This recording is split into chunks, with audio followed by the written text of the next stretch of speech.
Hello everyone, hi. Nice to see you again.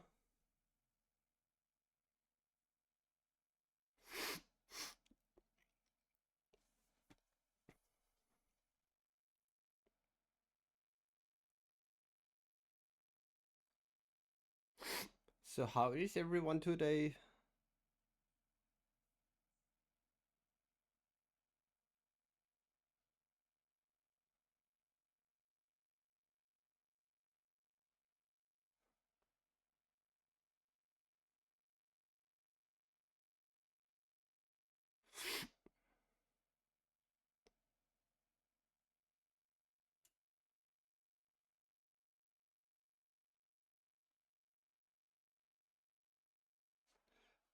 Eh,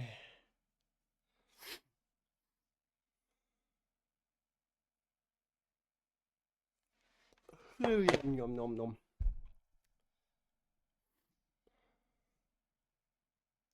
Because I'm a little bit tired.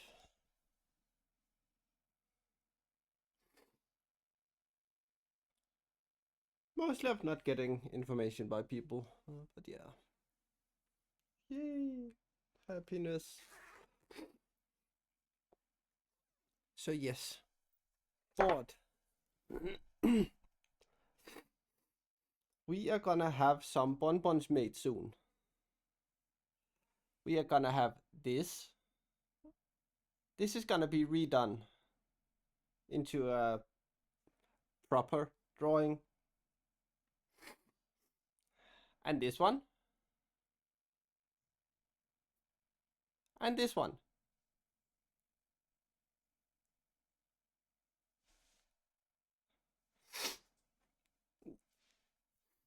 Yeah. Judy? Who the fluff is Judy?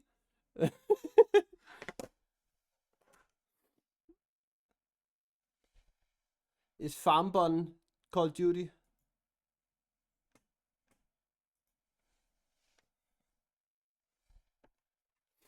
Or isn't that the police officer from that one movie?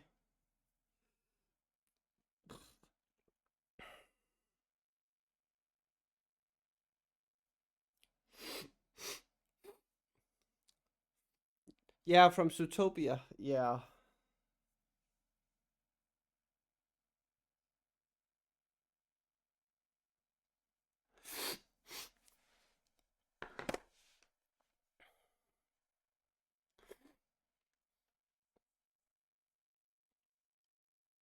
Yeah.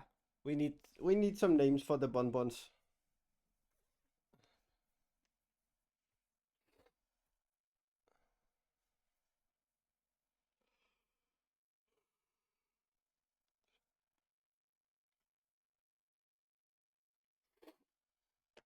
Oh, you sent picture.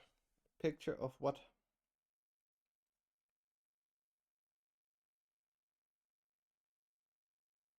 Oh. Oh, that actually looks pretty pretty close.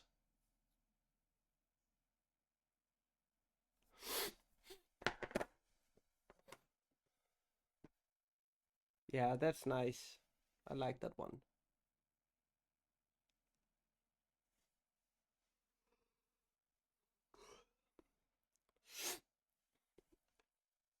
I have been so lazy lately. So now I'm just tired all the time.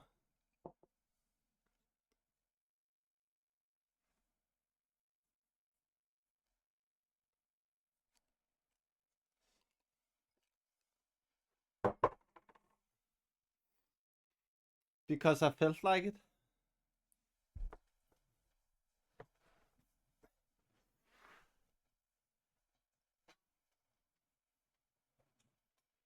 Yeah.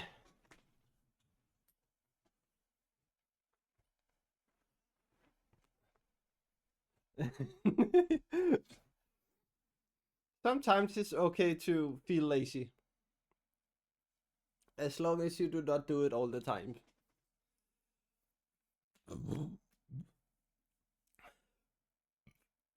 Poor.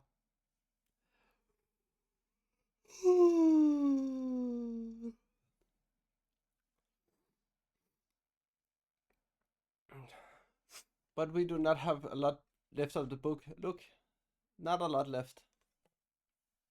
Yeah, that was a big yawn. So how much are we in for today? Damn.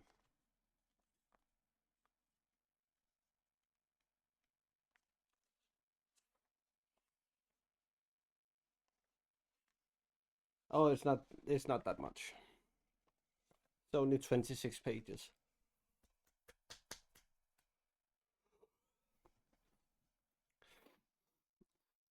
Well, but some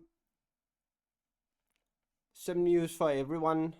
The 2 following Sundays, I'm probably not gonna stream because I have appointments during the Sunday. But yeah, we will see.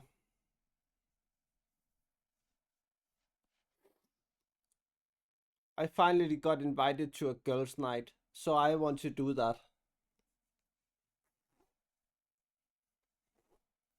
No matter what people say. Yeah, I want to do that.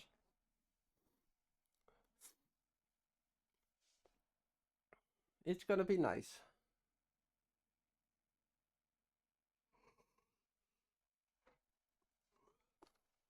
Wow.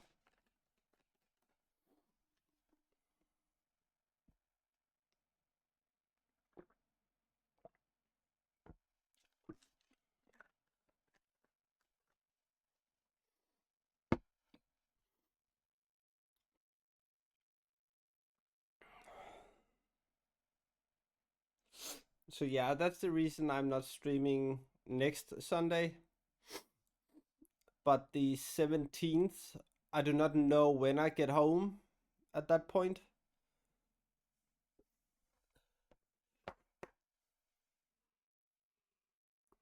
So I might miss it.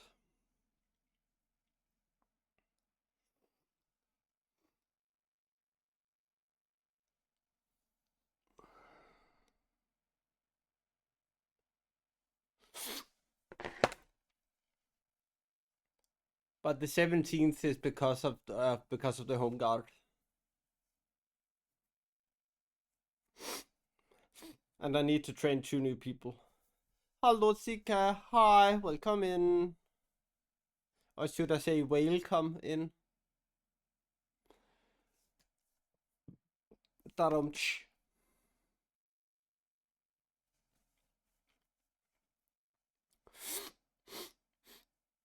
So yes. But that should actually be the only weekends for the rest of the year. Yeah, I have to learn to teach 2 other people because if I don't, it will fluff the whole company up, and we can't have that.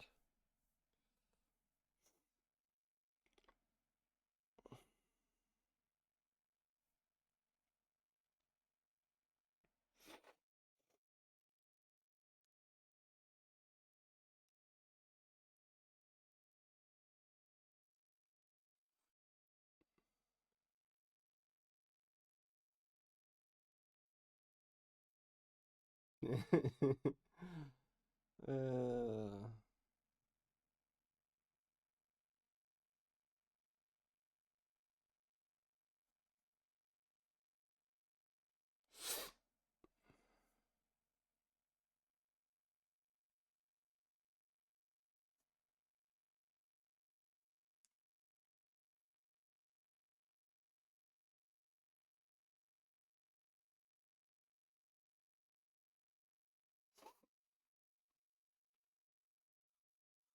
yeah,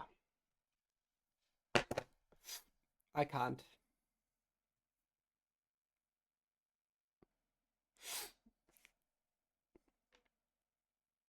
But hopefully soon it will change. I'm late. I'm late. Oi, hi. Why do I have 2? That annoys me.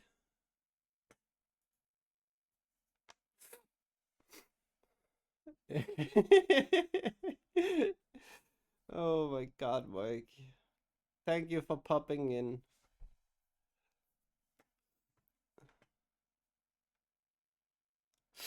I just don't know why the bun bun shows twice. That's the reason I'm confused.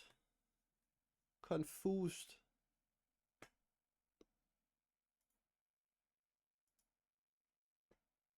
Yeah. One of them certainly are late.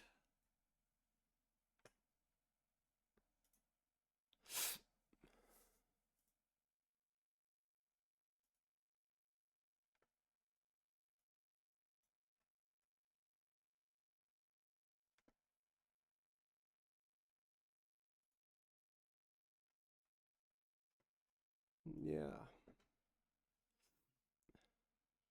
Oh, hi V. Hi. Let's come in.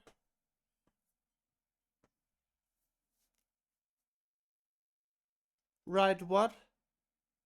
I'm so confused.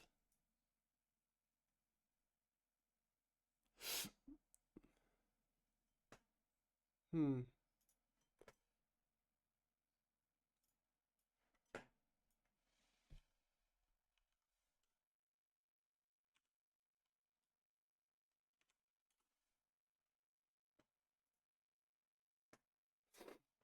Oh, nice V.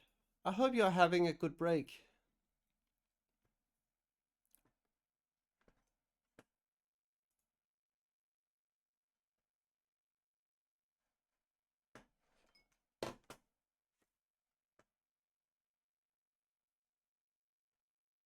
Heh, heh, heh, heh, heh. Du.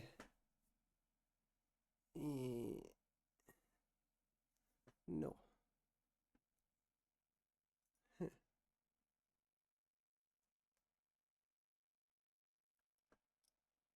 Uh, no.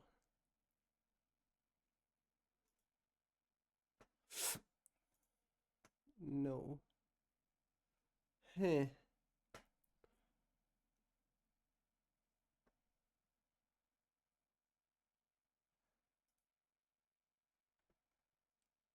Hmm.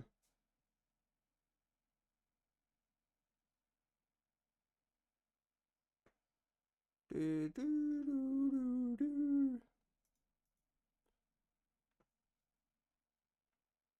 Uh,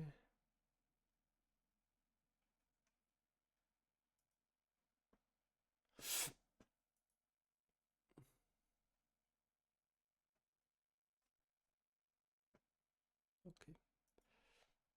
Eh, eh, eh, eh.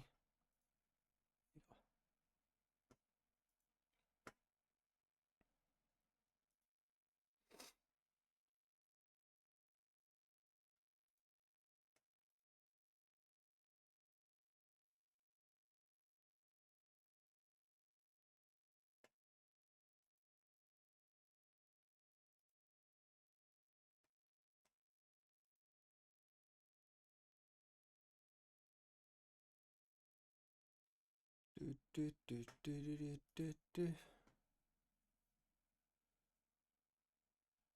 Mm.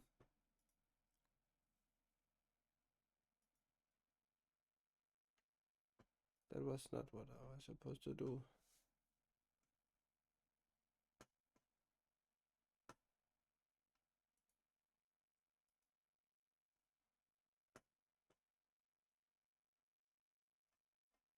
Hmm.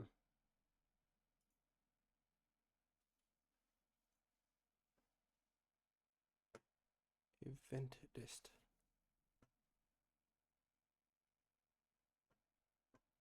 Hmm.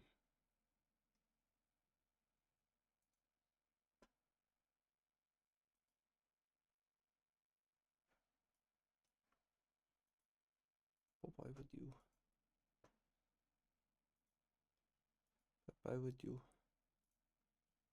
Bye with you. Hmm. Oh, nice V. That's amazing. We like getting off early. That sounded wrong.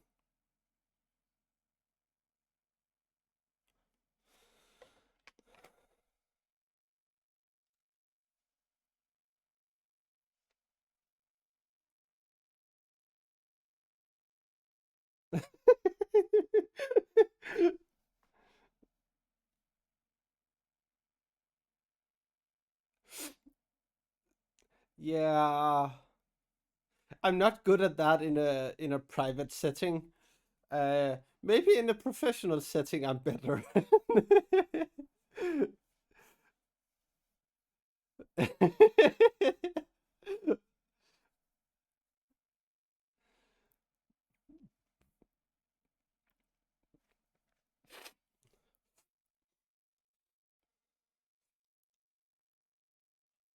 So, a joke to start on.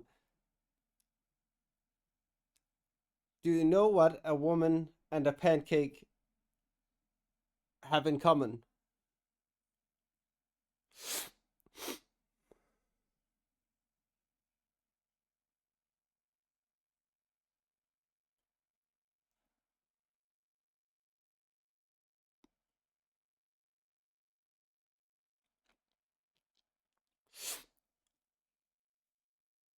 They aren't done until they are until flipped. They aren't done until they are flipped both ways.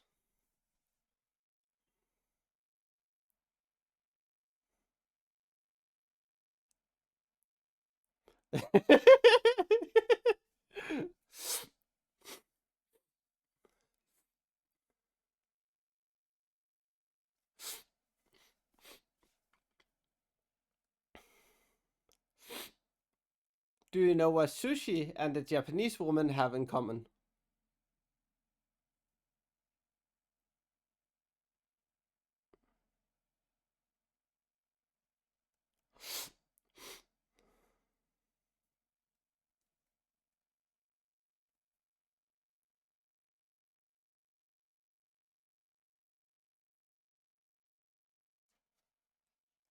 Oh my god, Earthling.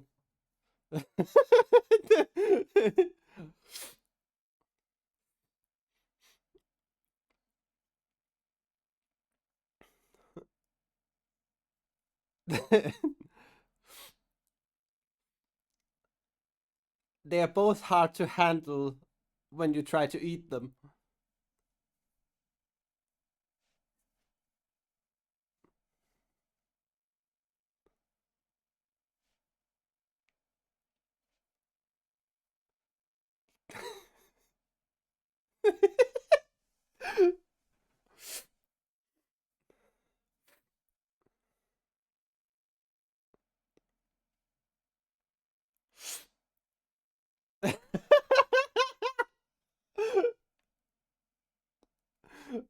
Oh my god. What does a bottle of sparkling water have in common with an infant? They get quiet if you shake them. Oh, great. Hi, Tumi. Bye, Tumi. Have a nice lurk. And say hi to Six from me. V, it's not time to get me wet again. Magic does that fine.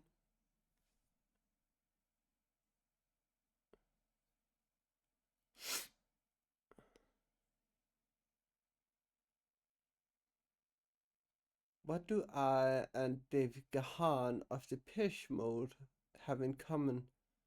They both can't get enough. I don't get that, but maybe it's because I do not know David Gahan.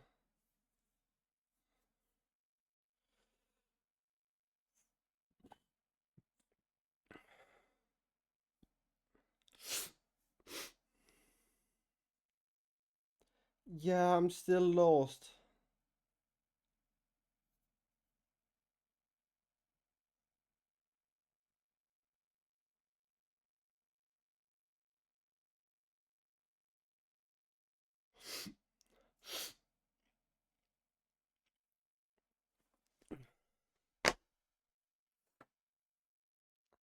If you want to send me a link, do it in DMs.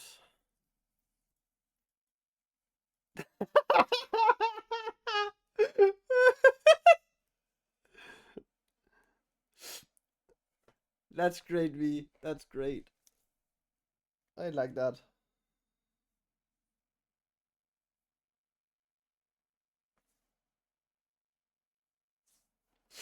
Okay, 2 seconds.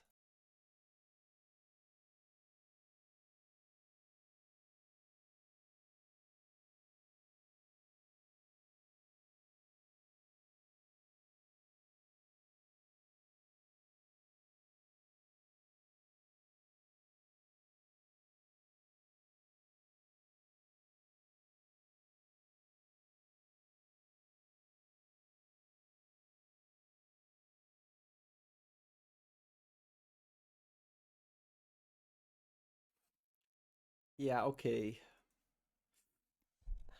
I don't know, Earthling. What did the fish say?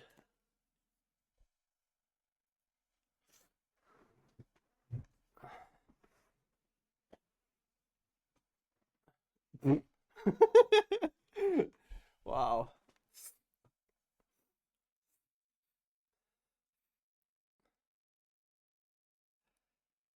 Is it sad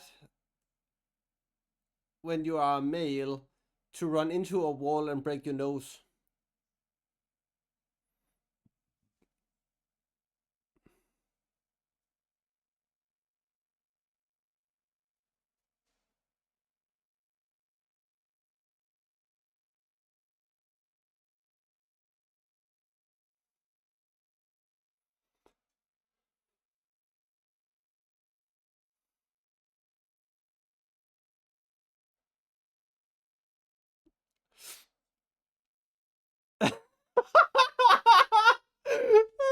Seeker got it. Oh my god. That's lovely. Oh my god.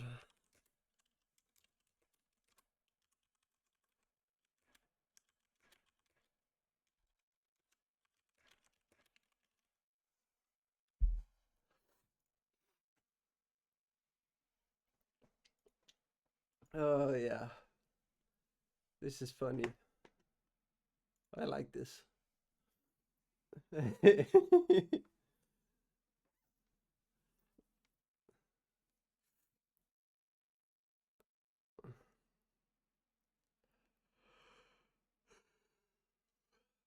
Do, do, do, do, do, do, do.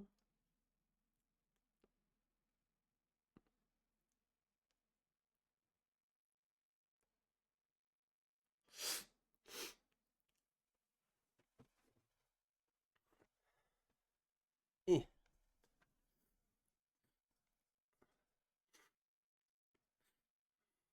So yes.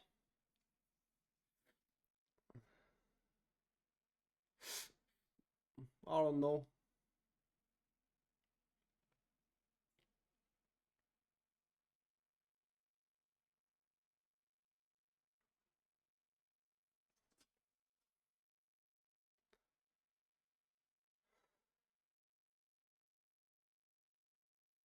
Wow. That's dark. That's really dark.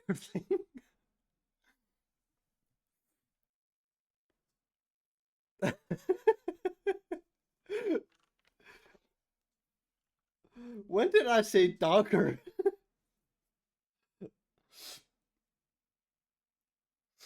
I just said that that she had got my joke.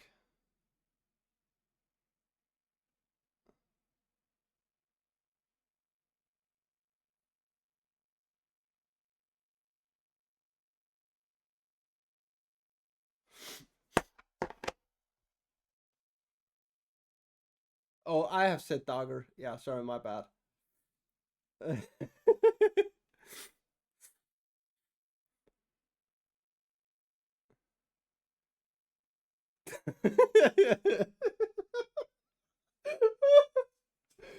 Oh yeah. Oh my god. Yeah. I've heard so many dark jokes. It's great. I think I sent one today to a friend of mine.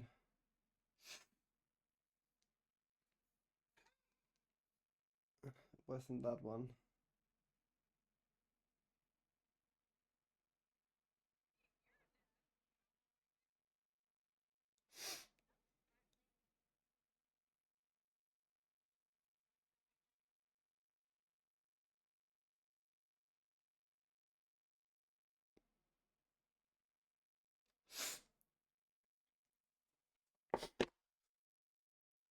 I have another dark one. What is the difference between humans and chocolate?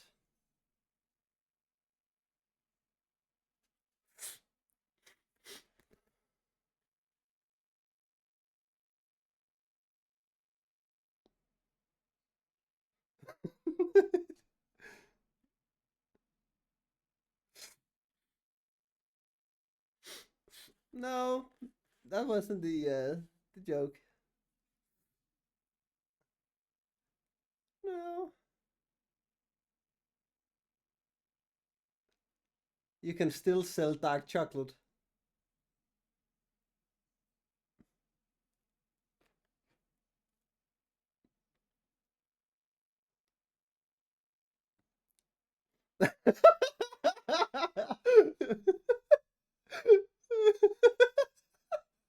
Yeah, it's dark. It's really dark.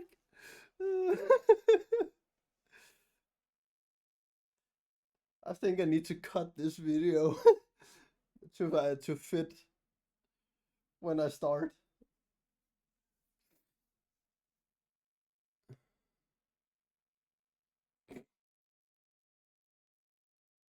Kent, hi, hi. Long time no see.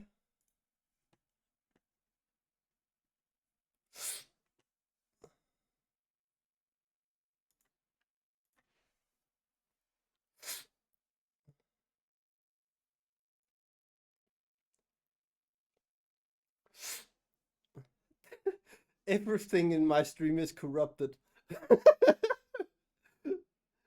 If the streamer is corrupted, everything is corrupted.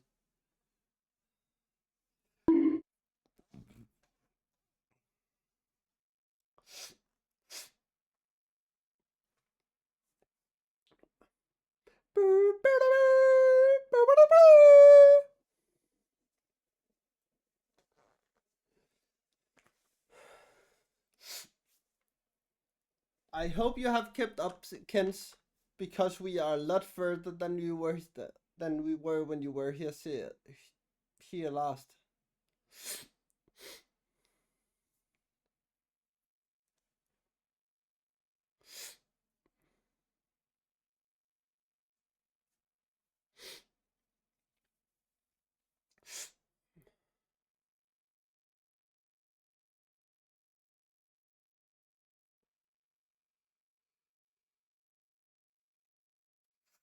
It won't take much longer before we ride to war.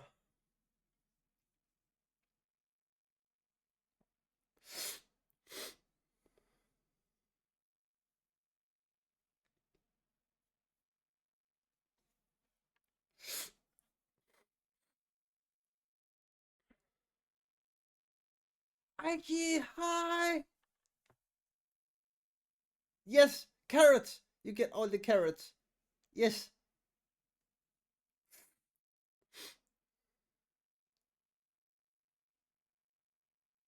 Most certainly we have, Kens. Most certainly we have. Oh, thank you for the hydrator thing.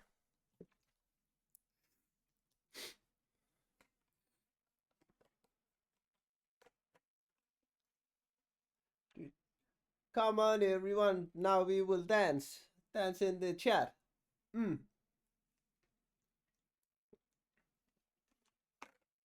The bottles and burn the cocks. That's the bottles that crack the plates. That's what Bilbo Baggins hates. The might fail to mat, even butter the bread to mat. Splash it down on every door.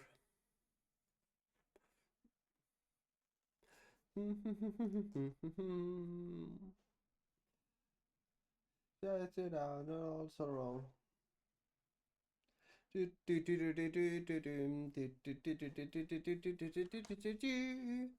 That's what Bilbo Baggins hates. Oh, that's cute.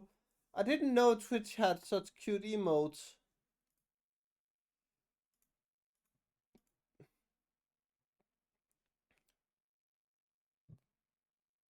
He's here. Oh, nice. Have it lovely, Ike. Thank you for popping in.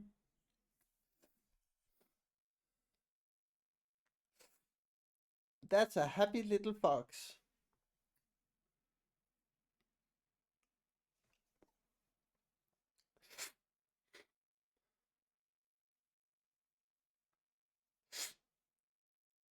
So yes, I hope everyone has catched up to where we are now, because else you will have missed a lot.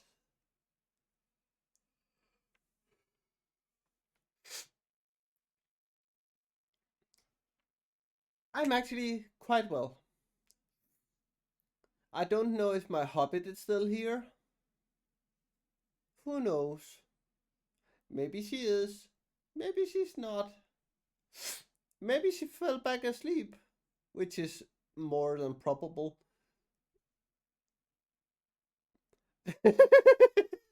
Yeah, she probably is.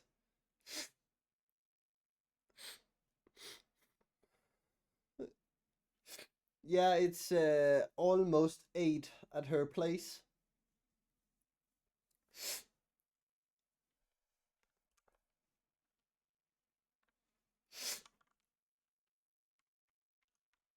Like 8 a.m.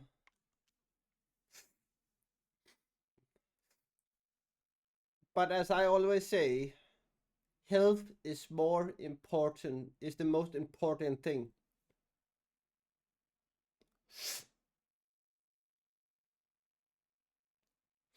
And that is both your physical and your mental health that I'm talking about there. But a close second. A really close second. But that's only when I tell everyone else about it. Because else, bunnies are the best. Yes, bunnies. Bonbons. Bonbons are really the best. Yeah, bonbons.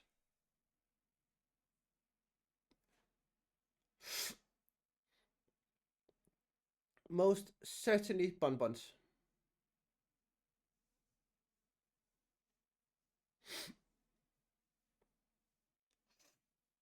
So, yes. And I am trying to reconfigure my whole setup thingy. So I might be able to take it with me um, to the library so I can make books on stream. But who knows?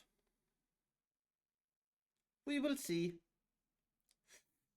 At the moment, I have 2 books I need to make, and then I have a quote I need to figure out. But I can't do that until I have figured out the first one.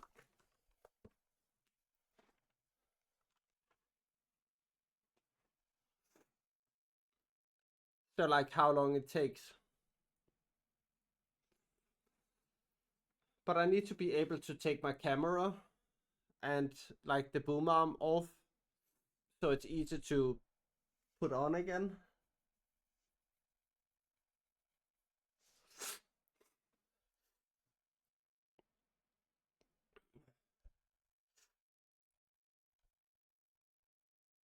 Ooh, nice, Kent. Really nice. Yeah, Kent is gonna be a famous Swedish author. Yes, he is.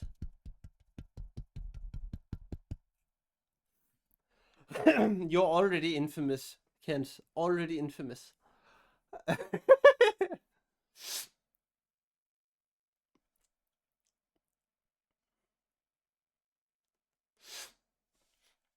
Oh shit! Already 45 minutes. I've just sit here and blabbed. Me just like instead of actually reading.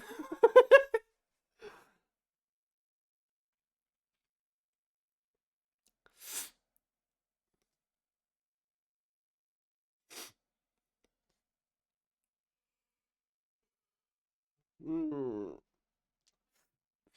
Yeah, but next Sunday and the Sunday after that, next Sunday is 100%. I'm not gonna stream.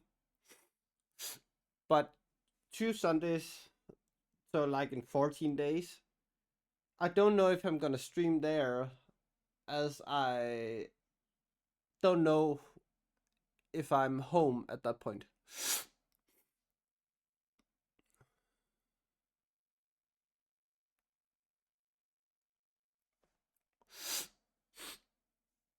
I need to train 2 people. 2 seconds.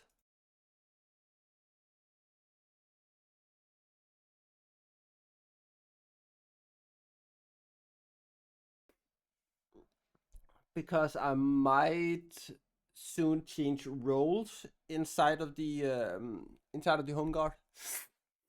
But I don't know. Maybe we will see. But it's better to be prepared.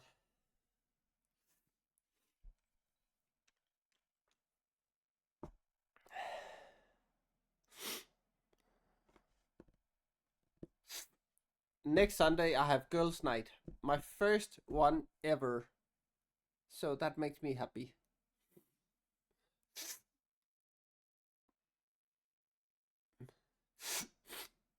I'm actually planning for the best.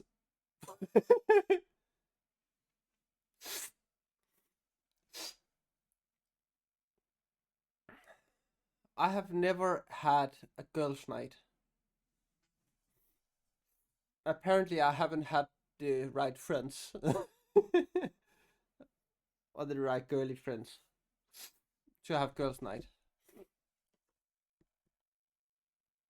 So yeah, that will certainly be interesting.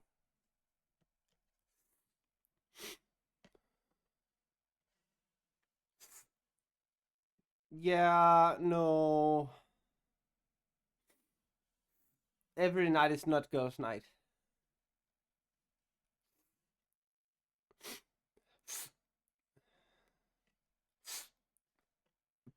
But Ken's, even if it were males, then it would still be girls' night because it happened in Sweden.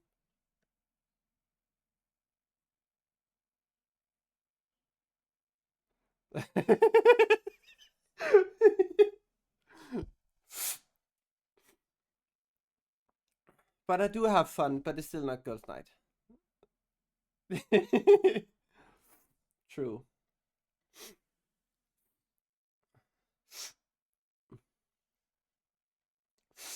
Every night in Sweden is girls' night.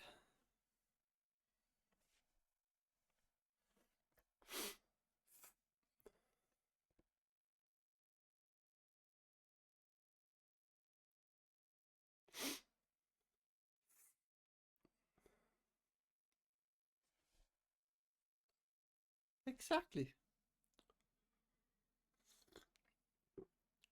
Unless if you live in Stockholm or Malmö, then it's not nice and comfy every night.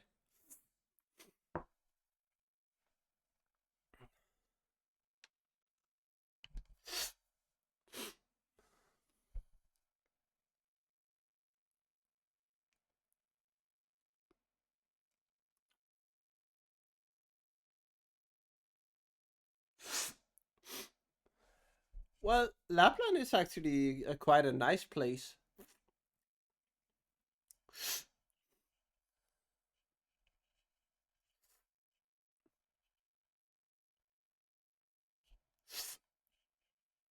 Um, let's just say Malmö has had its amount of uh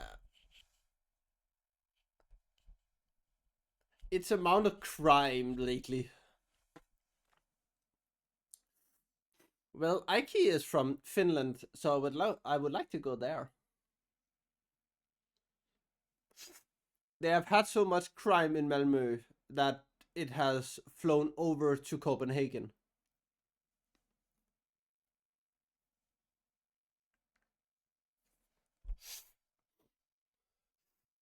IKEA is Swedish.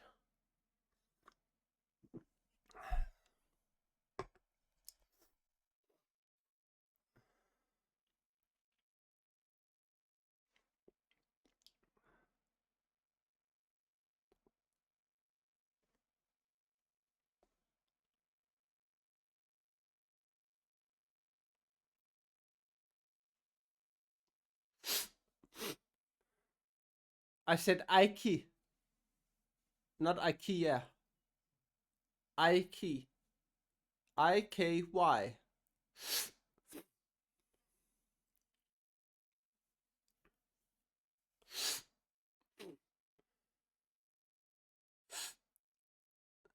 The IKEA which is in chat.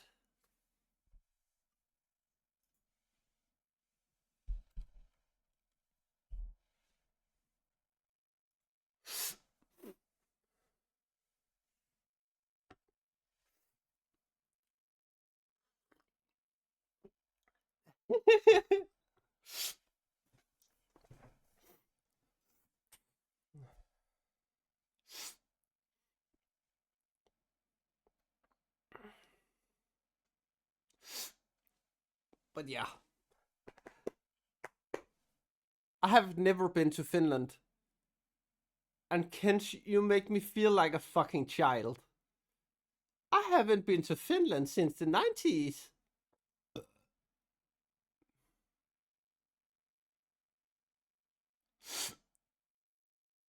Like, seriously? I wasn't even born for the first 3 years.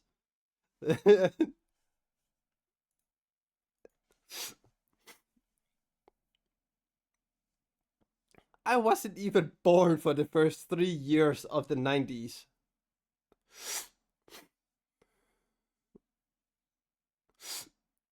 Technically, you were, or you could have been, several times. Leo, hi!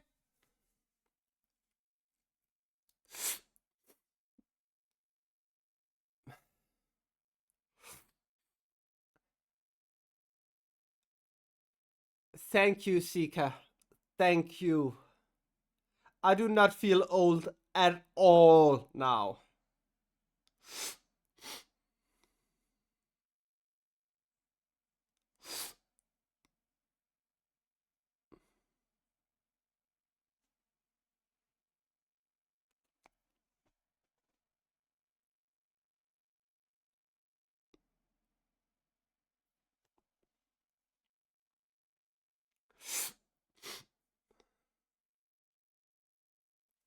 Hello.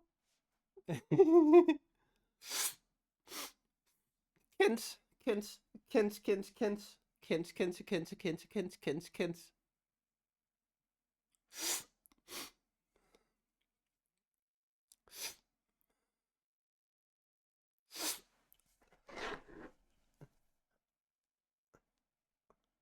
Oh yeah, everyone, you need to see something.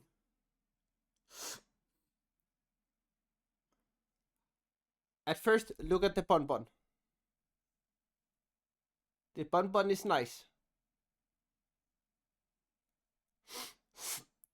And this is gonna be redone. So I can actually use it for t-shirts and stickers and what I want. This one is a bonbon. With this one? Yeah, it will kill you. This is a bonbon eating a carrot muffin. This is not my artwork, lovely people. And here you have book bun. And you have military bun. And then you have construction bun, which will also be made into things for t-shirts and stickers. This is construction bun. And yes, construction bun really like to rearrange faces. And then we have farm bun. This will also be on t-shirts and stickers. Then we have fitness bun. And I know Jen loves this. This is Jen. No, not to me. Are you saying this is Jen?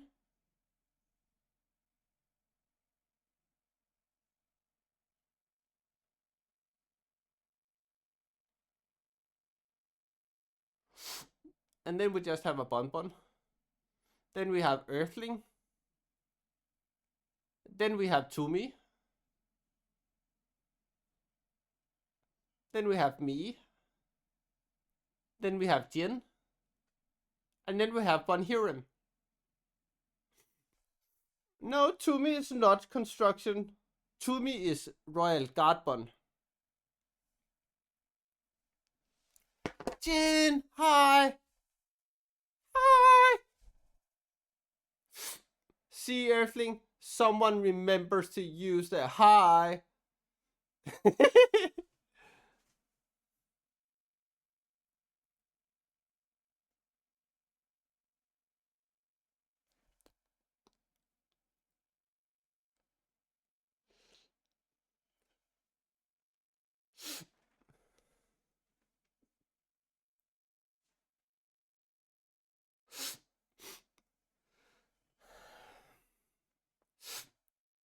Eh. And yeah, we haven't begun the reading yet. Because I'm very, very slow today.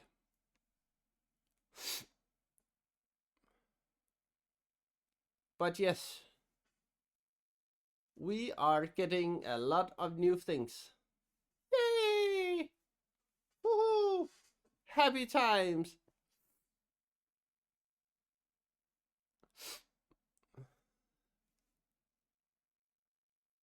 And Jin, can we please get some shoutouts? For the lovely people who have supported my stream with art.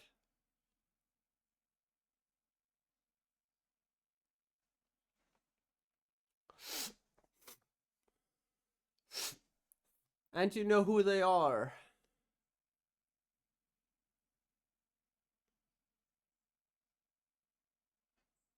Do do do do do do.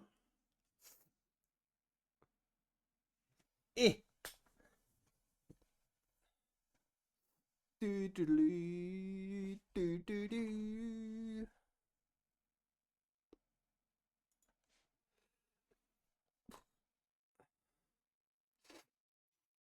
Yeah, no, I have a cooldown.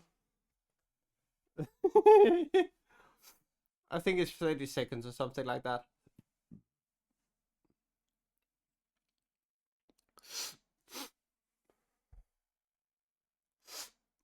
So yes.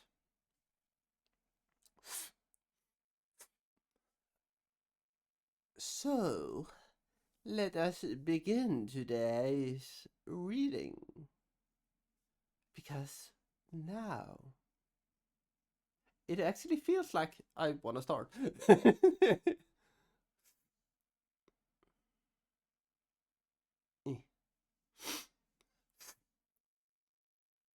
So yes.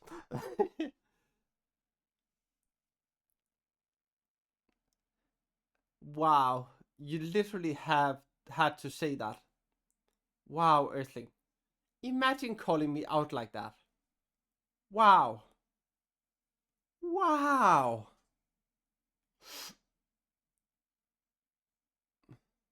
My own mod calling me out like that. Damn. It's almost a backstab.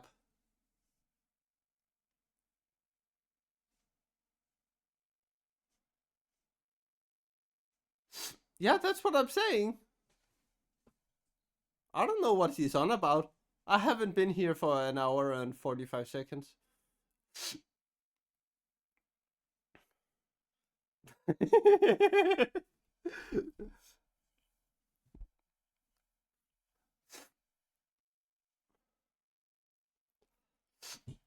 But yes, let us start.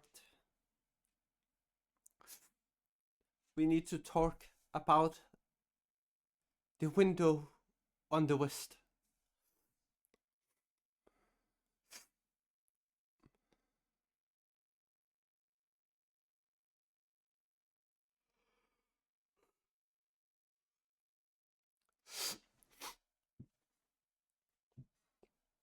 Yes, we do. We certainly do. So,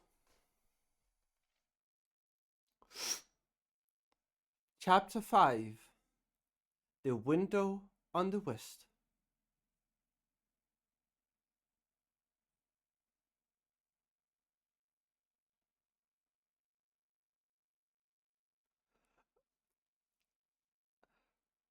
Wow, Jianbun.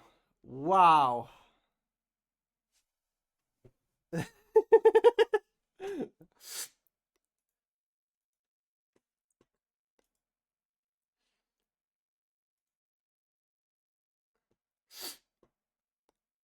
To be honest, I don't think you can actually do that.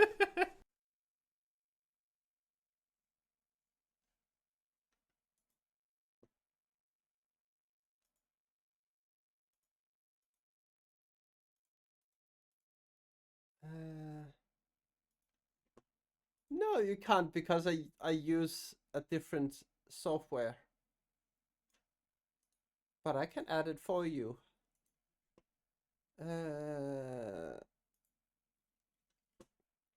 New command. Name. Alt. There.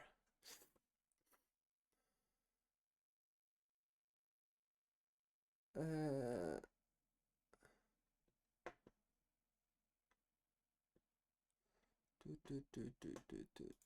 Here. Alt. Alt. And then I need some.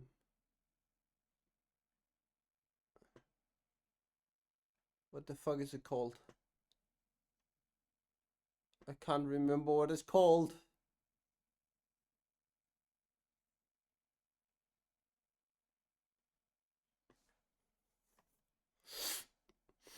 What is it called?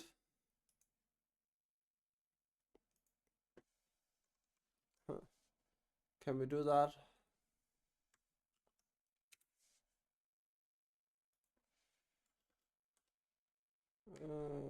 Here.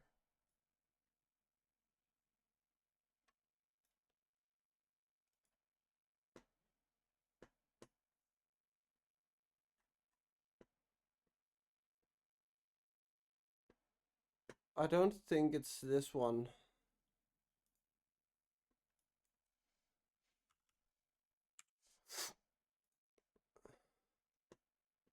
Here. Okay, now I know why. Audio. Chat message there. Here. There.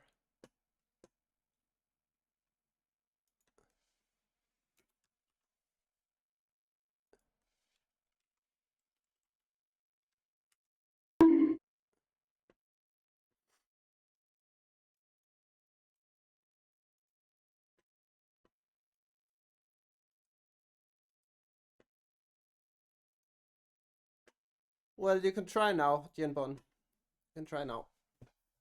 Mm.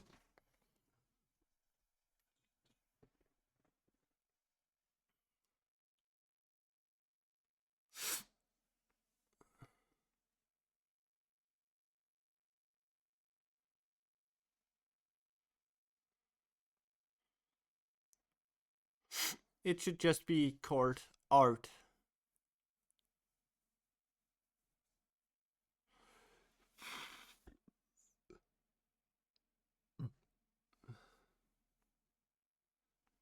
Eh.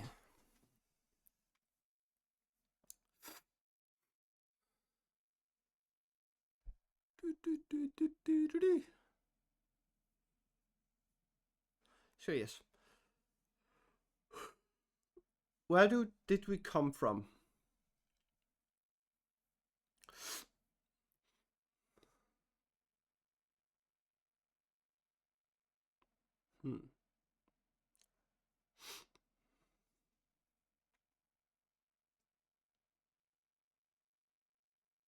Hmm. Hmm. Hmm. Hmm. Hmm. Hmm. Hmm. Okay. Then we're gonna just gonna try again. Chapter 5. The Window on the West.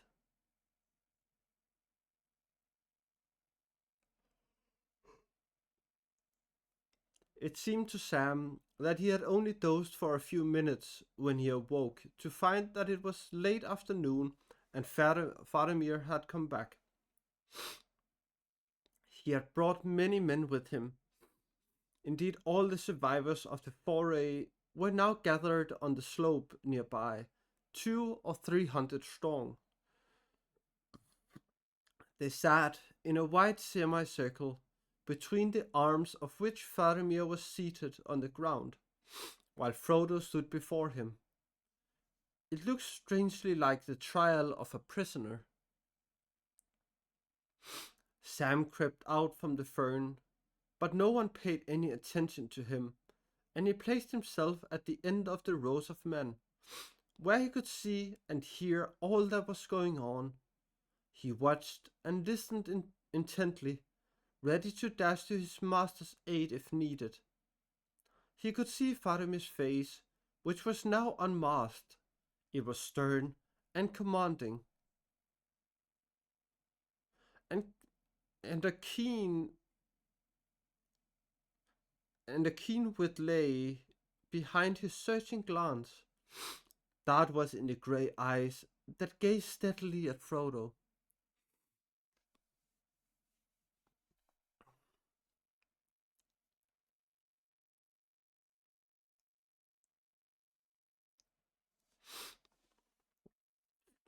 Sam soon became aware that the captain was not satisfied with Frodo's account of himself at several points.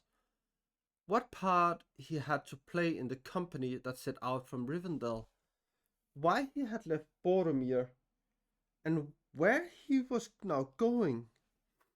In particular, he returned often to Isildur's Bane. Plainly he saw that Frodo was concealing from him some matter of great importance.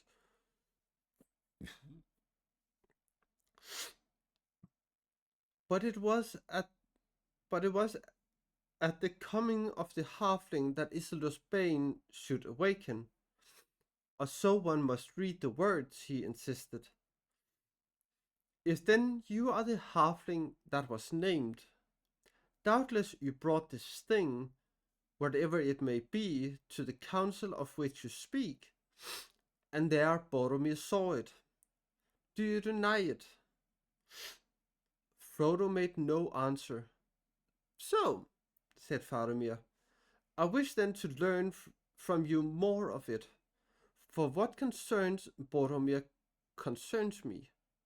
An orc arrow slew Isildur, so far as old tales tell, but orc arrows are plenty, and the sight of one would not be taken as a sign of doom by Boromir of Gondor.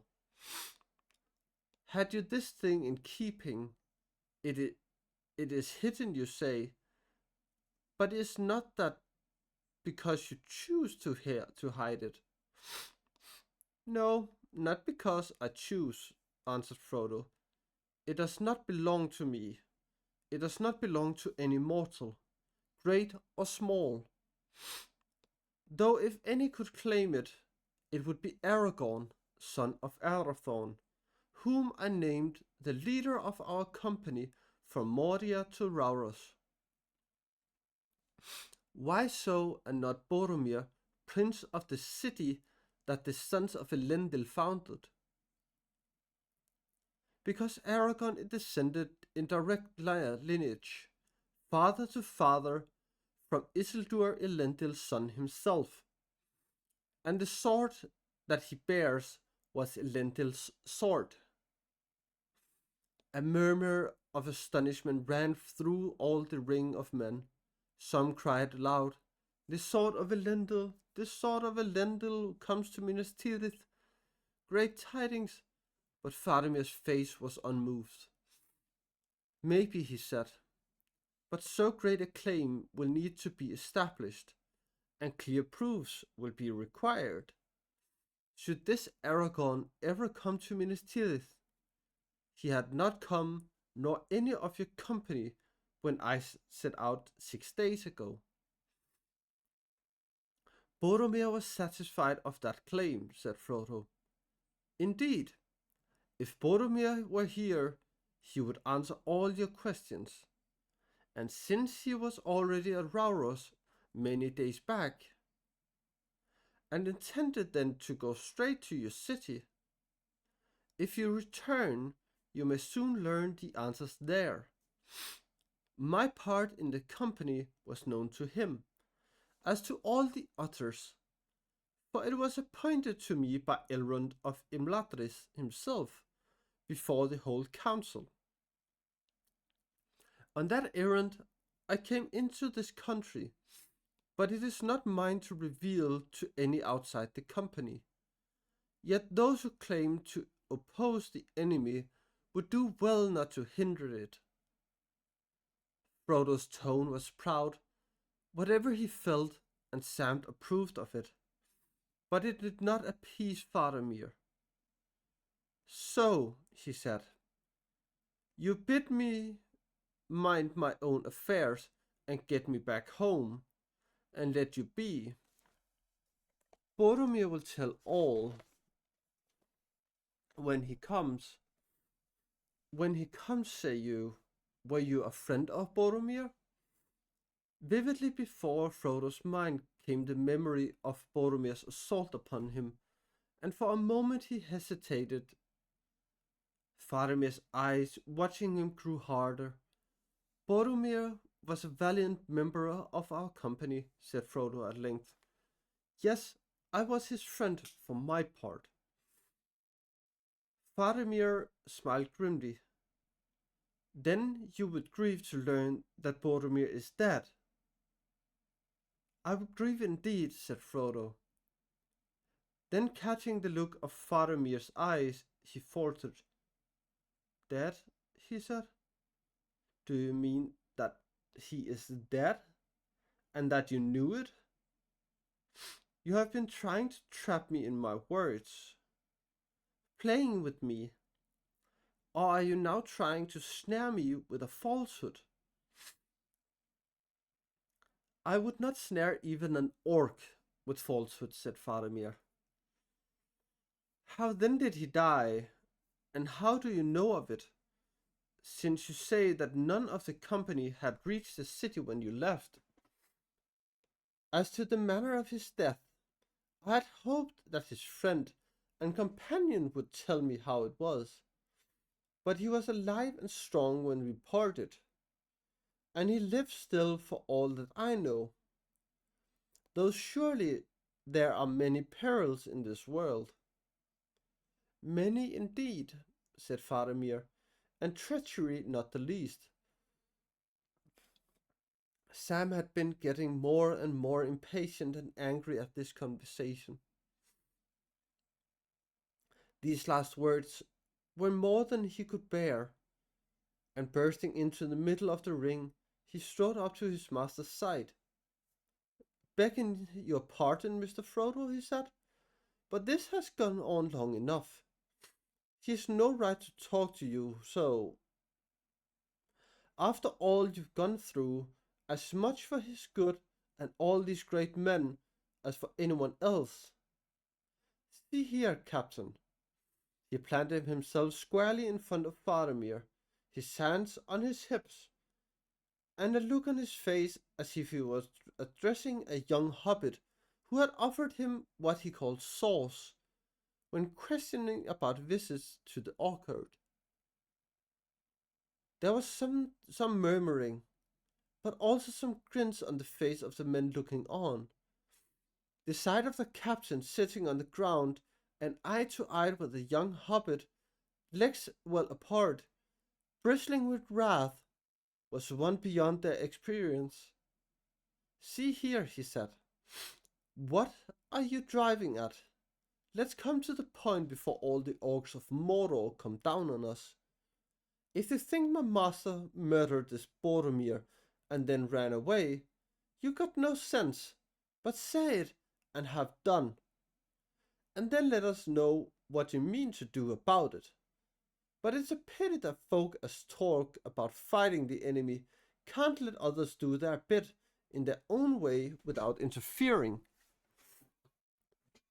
He might he'd be mighty pleased if he could see you now. Think he'd got a new friend, he would. Yeah, murmuring. Patience, said Faramir, but without anger. Do not speak before your master, whose wit is greater than yours, and I do not need any to teach me of your peril. Even so, I spare a brief time in order to judge justly in a hard matter. Were I hasty as you, I might have slain you long ago. For I am commanded to slay all whom I find in this land, without the leave of the Lord of Gondor. But I do not slay man or beast needlessly, and not gladly even when it is needed. Neither do I talk in vain. So be comforted, sit by your master, and be silent. Sam sat down heavily with a red face. Faramir turned to Frodo again. You asked how I know that the son of Denethor is dead? Tidings of death have many wings. Night offbrings news to near kindred, this said. Boromir was my brother.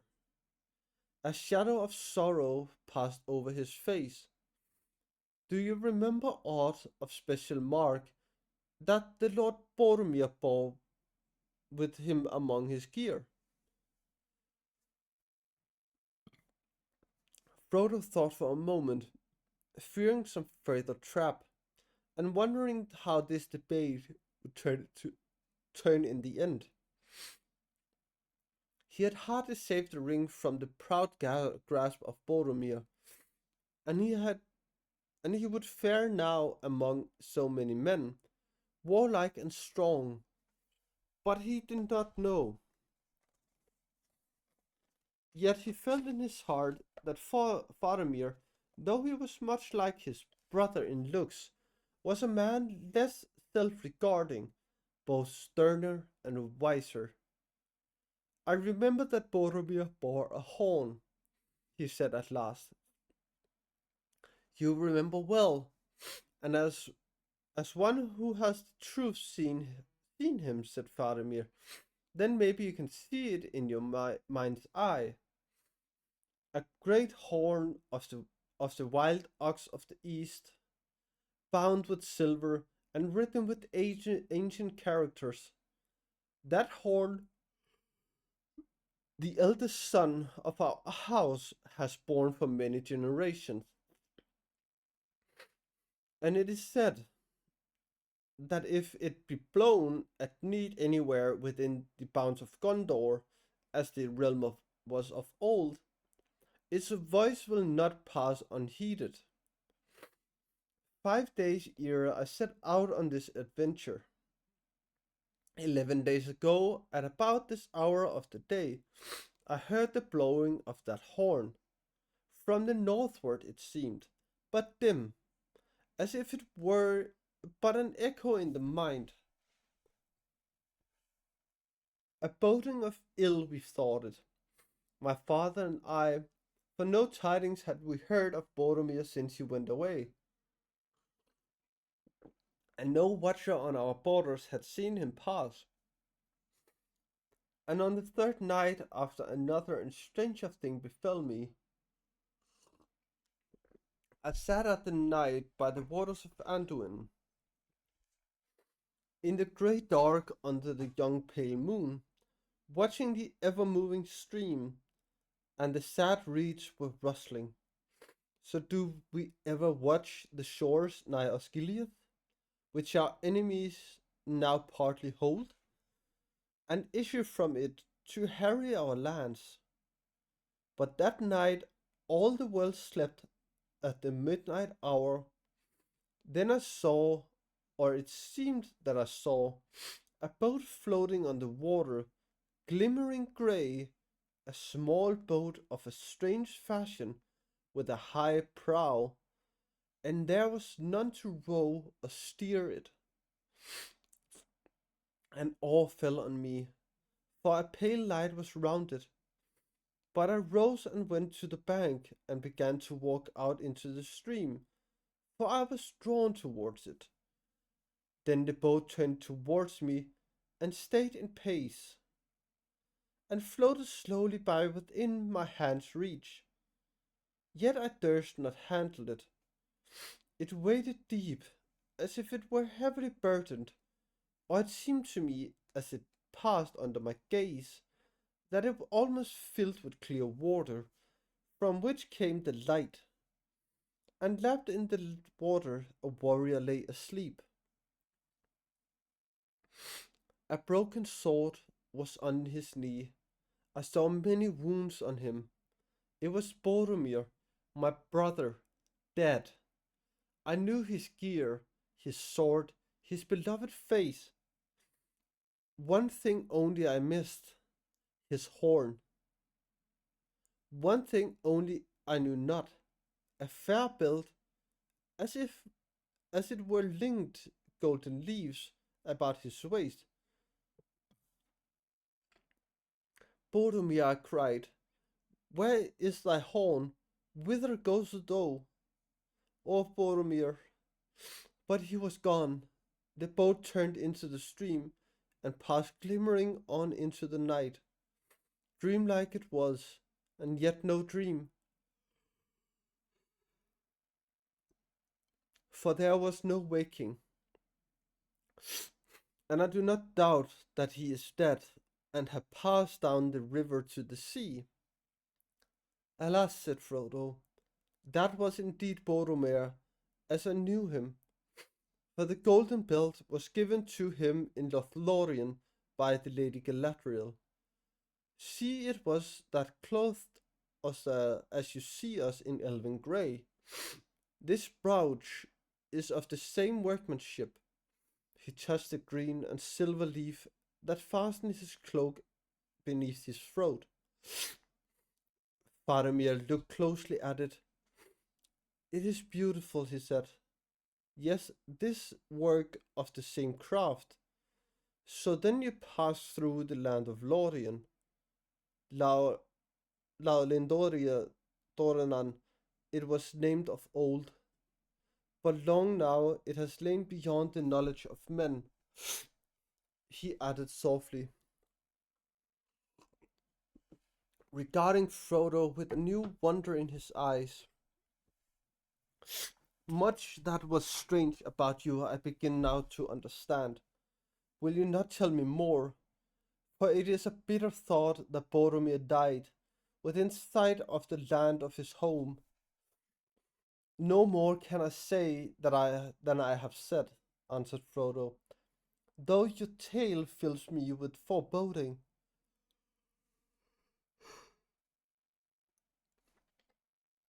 A vision it was that you saw, I think, and no more. Some shadow of evil fortune that has been or will be, unless indeed it is some lying trick of the enemy. I have seen the faces of fair warriors of old laid in sleep beneath the pools of the dead marshes, or seeming so by his foul arts. Nay, it was not so, said Faramir, for his works filled the heart with loathing, but my heart was filled with grief and pity. Yet how could such a thing have happened in truth? Asked Frodo. for no boat could have been carried over the stony hills of Tolbandir, and Boromir purposed to go home across the Entwash and the fields of Rohan. And yet, how could any vessel ride the foam of the great falls and not founder in the boiling pools, though laden with water? I know not, said Faramir, but whence came the boat? From Lorien, said Frodo. In 3 such boats we rowed down Anduin to the falls. They also were of elven work. You passed through the hidden land, said Faramir, but it seems that you little understood its power. If men have dealings with the mistress of magic who dwells in the golden wood, then they may look for strange things to follow, for it is perilous for mortal men to walk out of the world of the sun, and few of old came thence unchanged, this said.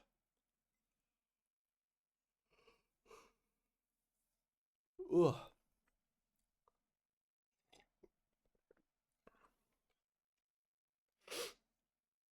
Boromir, oh Boromir, he cried, what did she say to you, the lady that dies not? What did she see? What woke in your heart then? Why went you ever to Lothlorien, and came not by your own road, upon the horses of Rohan, riding home in the morning?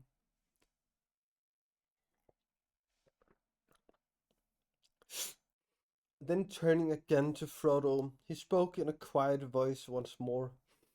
To those questions I guess that you could make some answers, Frodo son of Drogo. But not here or now, maybe. But lest you should still think my tale a vision, I will tell you this. The horn of Boromir at least returned in truth, and not in seeming. The horn came, but it was cloven in two, as it were by axe or sword. The shards came severally to shore. One was found among the reeds where watchers of Gondor lay now, northward below the infalls of the Entwash. The other was found spinning on the flood by one who had an errand on the water. Strange chances, but murder will out, 'tis said. And now the horn of the elder son lies in 2 pieces upon the lap of Denethor, sitting in his high chair, waiting for news. And you can tell me nothing of the cleaving of the horn? No, I did not know of it, said Frodo. But the day when you heard it blowing, if your reckoning is true, was the day when we parted, when I and my servant left the company. And now your tale fills me with dread, for if Boromir was then in peril and was slain, I must fear that all my companions perished too, and they were my kindred and my family.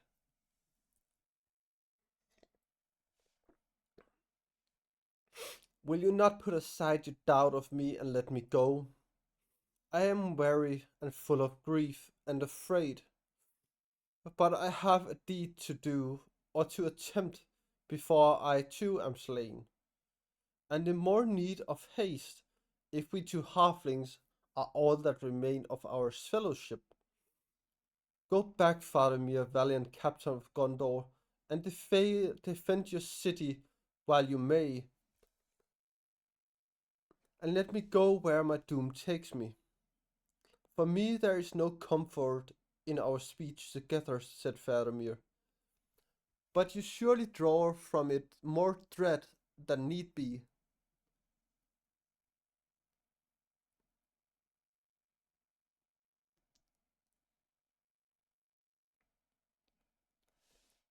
Unless the people of Lorien themselves came to him, whom arrayed Boromir as for a funeral, not orcs or servants of the Nameless, Some of your company, I guess, live still.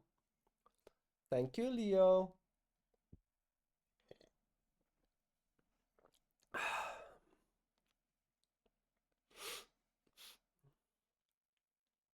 But whatever befell on the North Marsh, you and Frodo, I doubt no longer. If hard days have made me any judge of men's words and faces, then I may make a guess at halflings. Though, and now he smiled, there's something strange about you, Frodo. An elvish air, maybe, but more lies upon our words together than I thought at first. I should now take you back to Minas Tirith to answer there to Denethor, and my life will justly be forfeit. If I now choose a course that proves ill for my city. Thank you. So I will not decide in haste what is to be done. Yet we must move hence without more delay. Parachutes! Let's jump, everyone!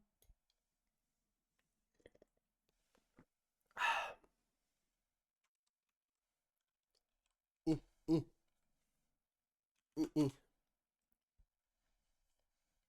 eh, eh, eh, eh, eh, eh.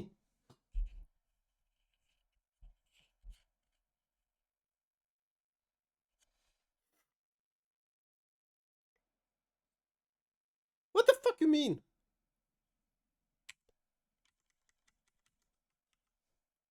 Eh.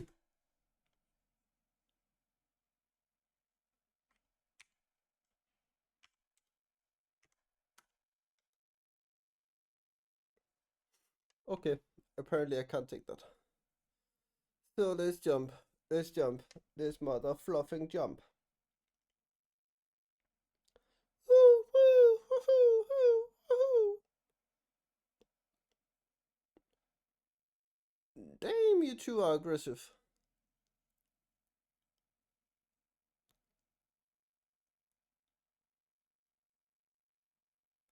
Oh, I landed right beside Sika. Cute.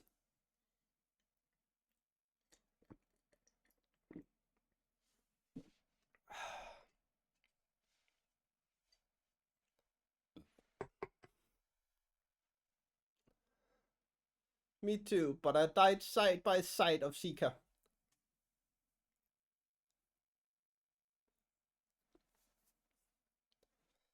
Heh.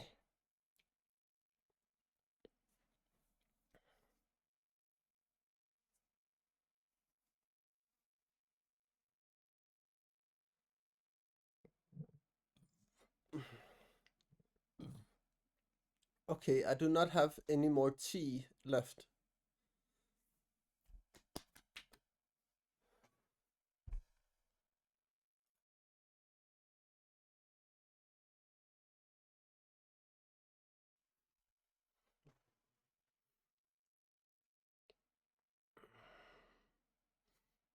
Maybe. Depends. How much do I have left?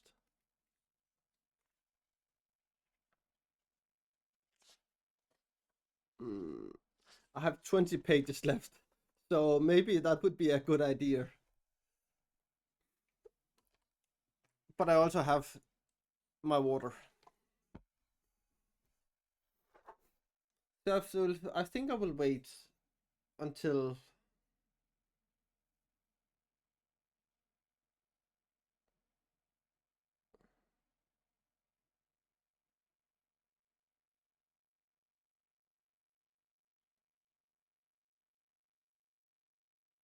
I have drunk that.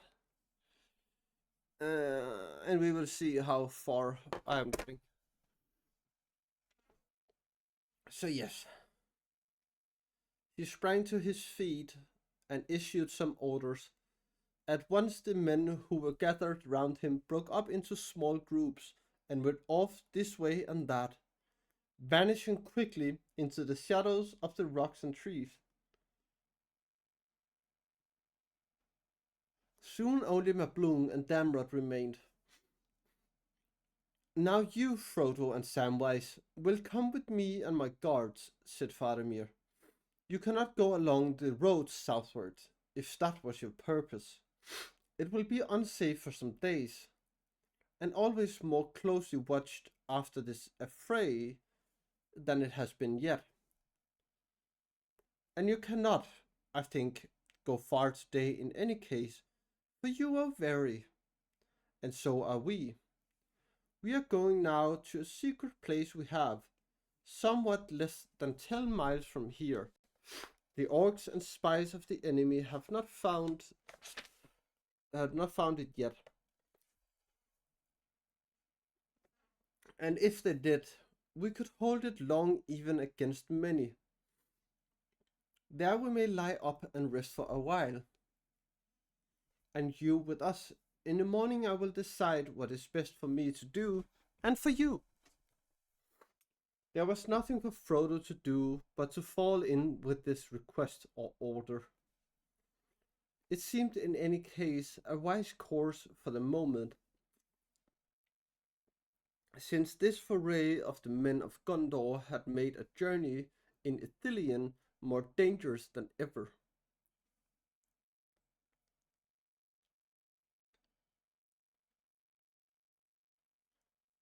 They set out at once, Mablung and Damrod a little ahead, and Faramir with Frodo and Sam behind. Skirting the hither side of the pool where the hobbits had bathed, they crossed the stream, climbed a long bank, and passed into green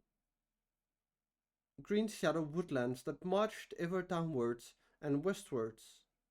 While they walked as swiftly as the hobbits could go, they talked in hushed voices. Uh, Go rest, Kent, go rest. Have a nice evening, and I hope to see you again in maybe 2 or 3 weeks, when we will continue the adventures in Middle Earth.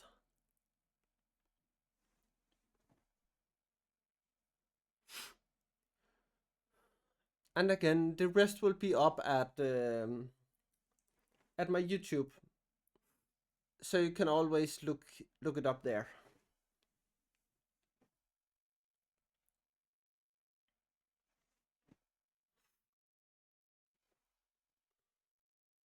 I can't remember if I had uploaded from last time my videos. 31 20th of October.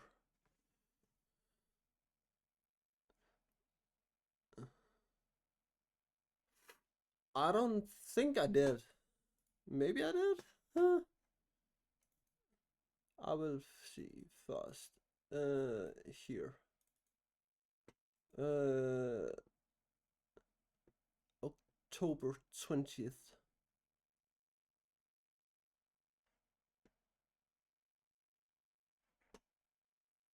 Huh?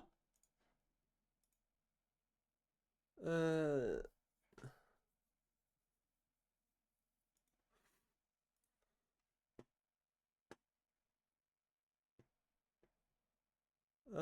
okay. It's because I hadn't downloaded it yet. So I'll upload last time and this time when I'm done today.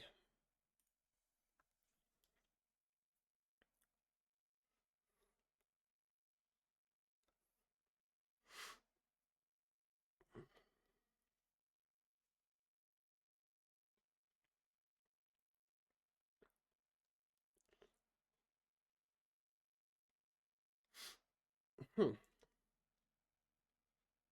I broke off our speech together, said Faramir, not only because time pressed, as Master Samwise had reminded me, but also because we were drawing near to matters that were better not debated openly before many men. It was for that reason that I turned rather to the matter of my brother and let be Isildur's bane. You were not wholly frank with me, Frodo. I told no lies, and of the truth all I could, said Frodo. I do not blame you, said Faramir. You spoke with skill in a hard place, and wisely it seemed to me. But I learned or guessed more from you than your words said. You were not friendly with Boromir, or you did not part in friendship. You and Master Samwise too, I guess, have some grievance. Now I loved him dearly, and would gladly avenge his death. Yet I knew him well. Isildur's bane, I would hazard that Isildur's bane lay between you and was a cause of content in your company.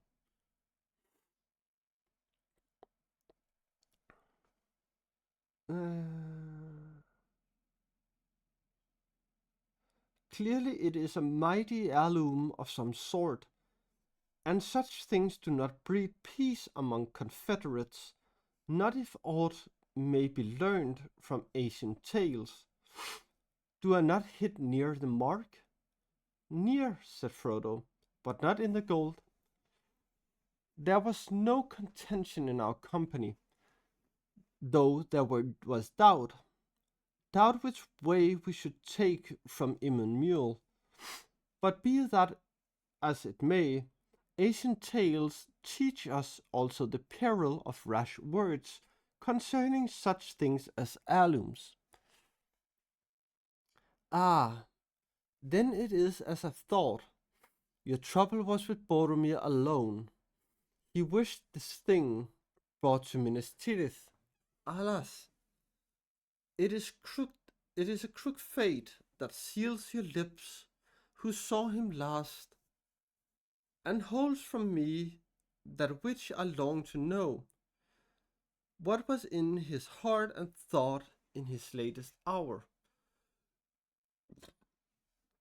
Whether he erred or no, of this I am sure. He died well, achieving some good things, but his face was more beautiful even than in life. But Frodo, I pressed you hard at first about Isildur's bane. Forgive me. It was unwise in such an hour and place. I had no I had not had time for thought. We had had a hard fight, and there was more than enough to fill my mind. But even as I spoke with you, I drew nearer to the mark, and so deliberately shot wider. For you must know that much is still preserved of ancient laws among the rulers of the city that is not spread abroad. We of my house are not in of the line of Elendil, though the blood of the Numenor is in us. For we reckon back our line to Mardil, the good steward, who ruled in the king's stead when he went away to war. And that was King Eanor, last of the line of Ararion, and childless, and he came never back. And the steward have governed the city since that day, though it was many generations of men ago. And this I remember of Boromir as a boy, when we together learned the tale of our sires and the history of our city, that always it displeased him that his father was not king. How many hundred of years needed to make a steward a king if the king returns not? He asked.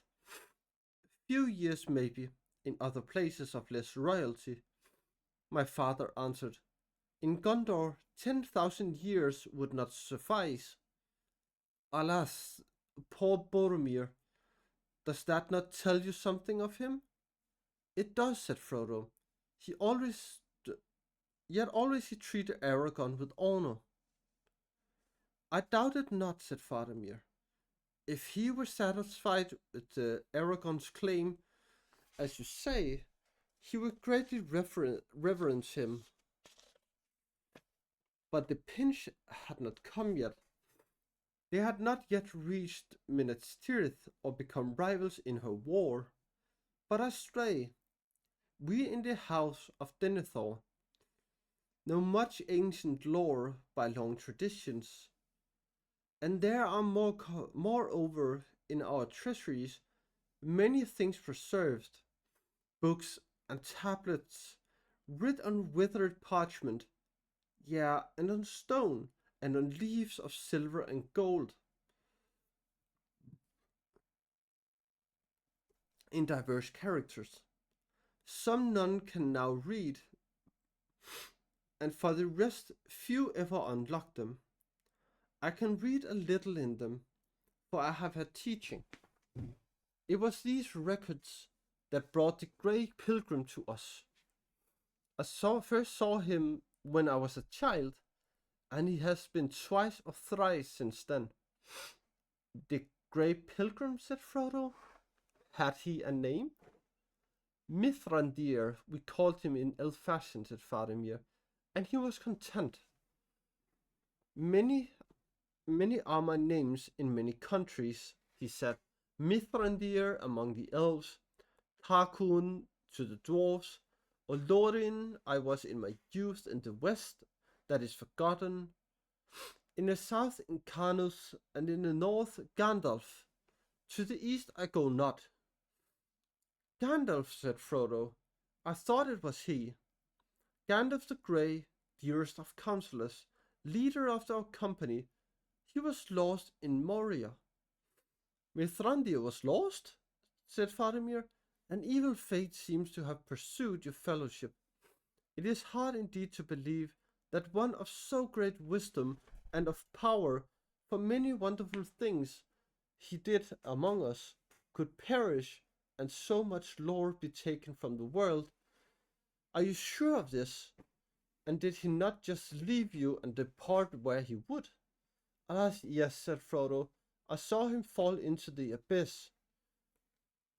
I see that there is some great tale of dread in this, said Faramir, which perhaps you may tell me in the evening time. This Mithrandir was, I can now guess, more than a lawmaster, a great mover of deeds that are done in our time. This Mithrandir, yeah, uh, he had been among us to consult concerning the hard words of our dream. He could not have made them clear to us without need of messenger. Yet maybe he would not have done so, and the journey of Boromir was doomed. Mithrandir never spoke to us about of what was to be, nor did he reveal his purpose. He got leave of Denethor, how I do not know, to look at the secret of our treasuries. And I learned a little of him when he would teach, and that was seldom.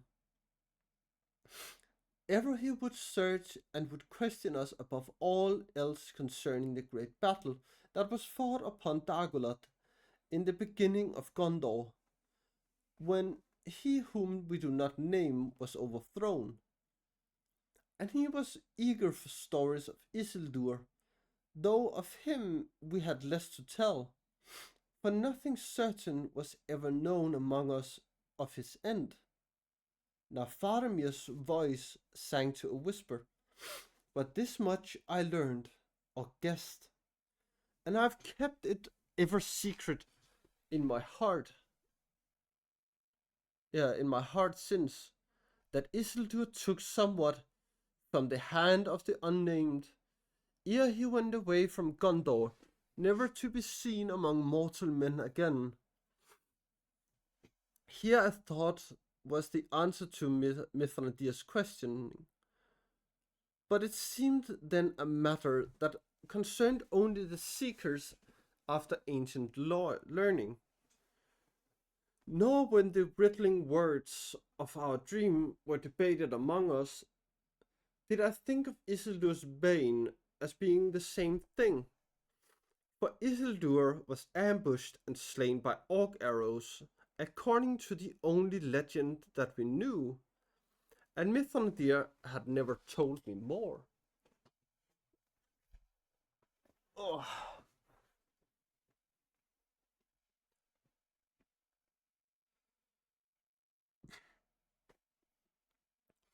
What in truth this thing is, I cannot guess.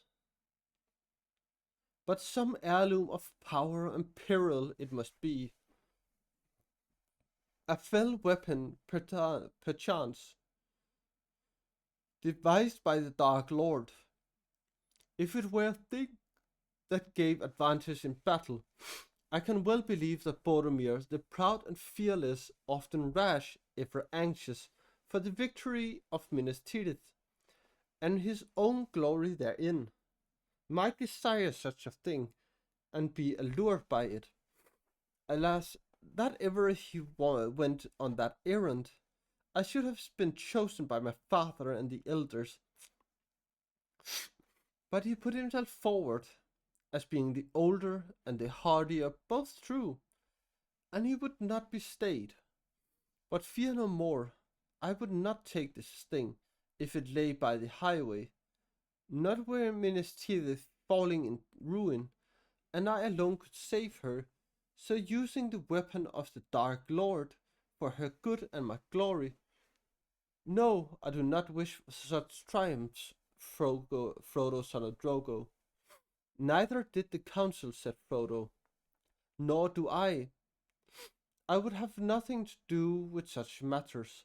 For myself, said Faramir, I would see the white tree in flower again in the courts of the king, and the silver crown return, and Minas Tirith in peace. Minas Arnor again as of full of light, high and fair, beautiful as a queen among other queens, not a mistress of many slaves. Nay, not even a kind mistress of willing slaves.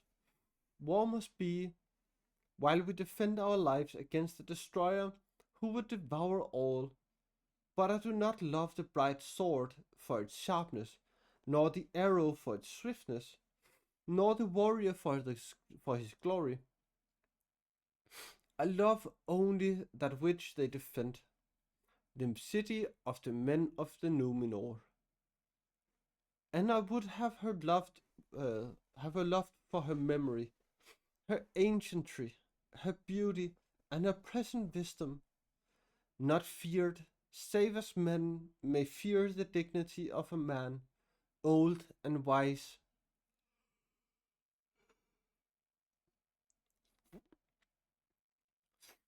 So fear me not. I do not ask you to tell me more.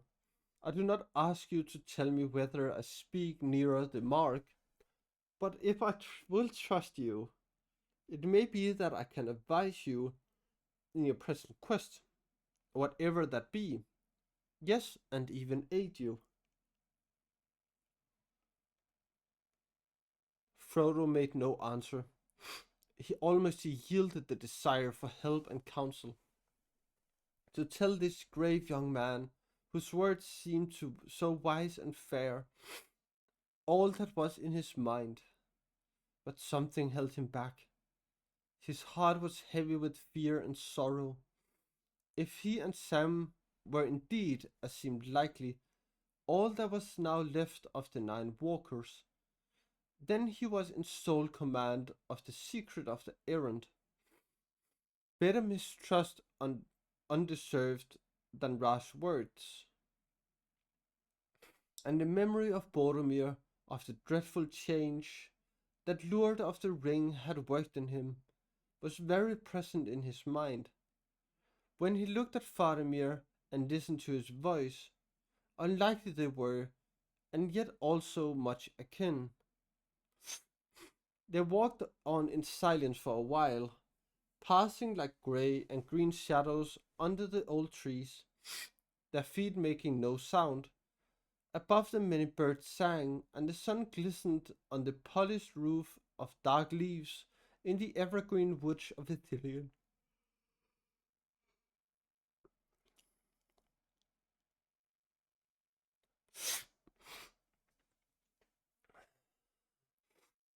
Sam had taken no part in the conversation, though he had listened, and at the same time he had attended with his keen hobbit ears to all the soft woodland noises about them. What one thing he had noted, that in all the talk the name of Gollum had not come up. He was glad, though he felt that it was too much to hope that he would never hear it again. He soon became aware also that though they walked alone, there were many men close at hand, not only Damrod and Mablung fitting in and out of the shadows ahead, but others on either side, all making their swift secret ways to some appointed place.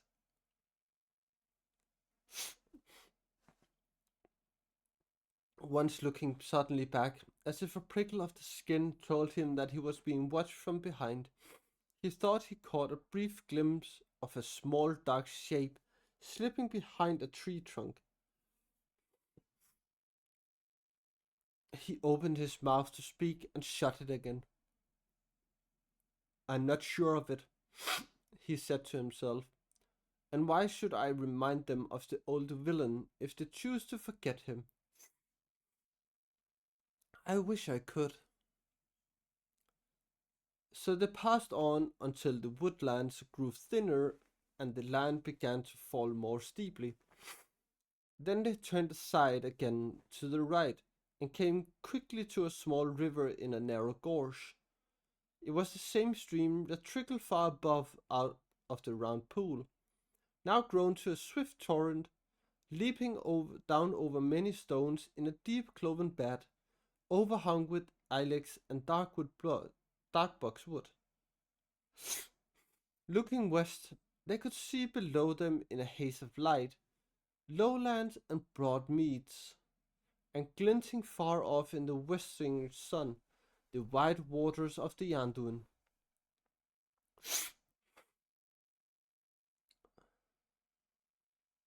Here, alas, I must do you a discourtesy, said Faramir. I hope you will not pardon it to one who has so far made his orders give way to courtesy as not to slay you or bind you. But it is a command that no stranger, not even one of Rohan that fights with us, shall see the path we go on with open eyes. I must blindfold you. As you will, said Frodo. Even the elves do likewise as at need, and blindfolded we cross the borders of fair Lothlorien.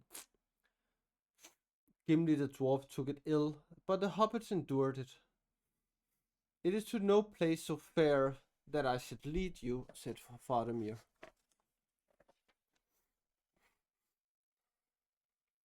Hi, Strops, hi! Okay,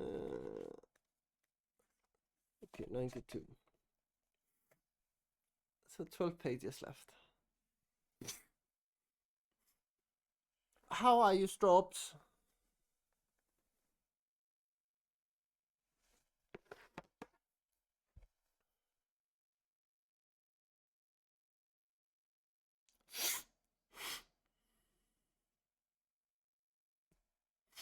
Yeah, you did. I also talked a lot for the first hour.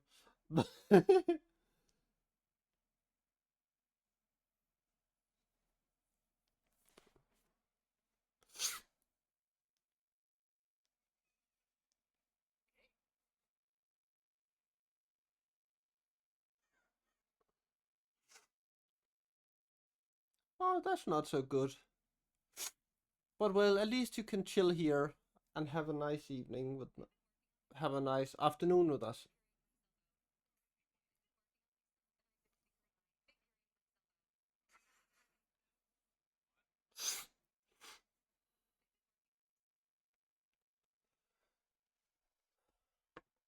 And remember, tea is great for when you have a cold.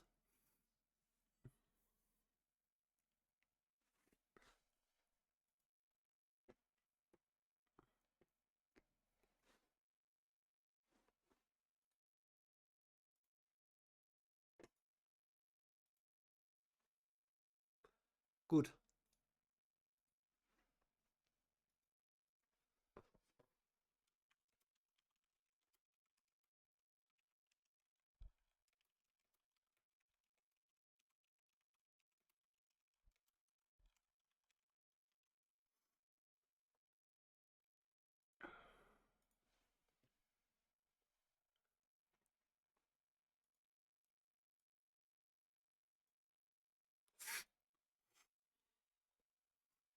I just finished my tea.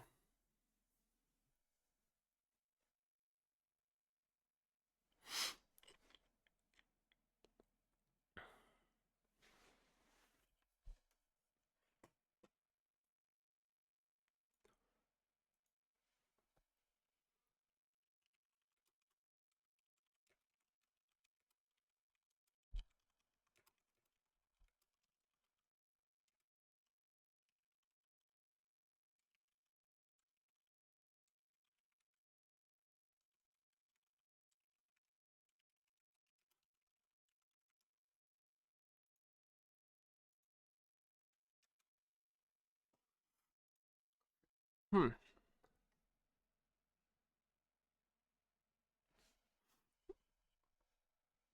Yeah, I usually chuck like a liter of tea a day.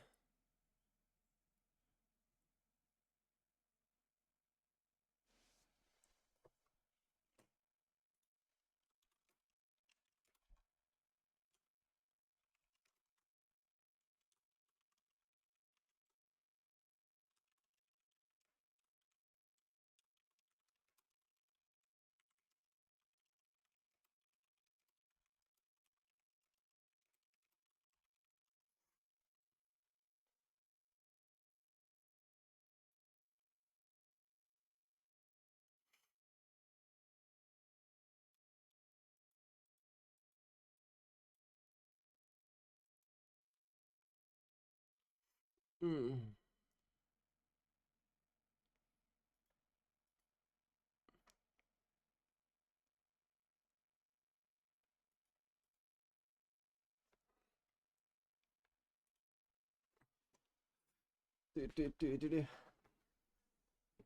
Yeah.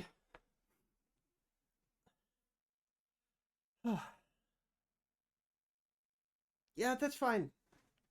And remember some food. You need food to get well as well.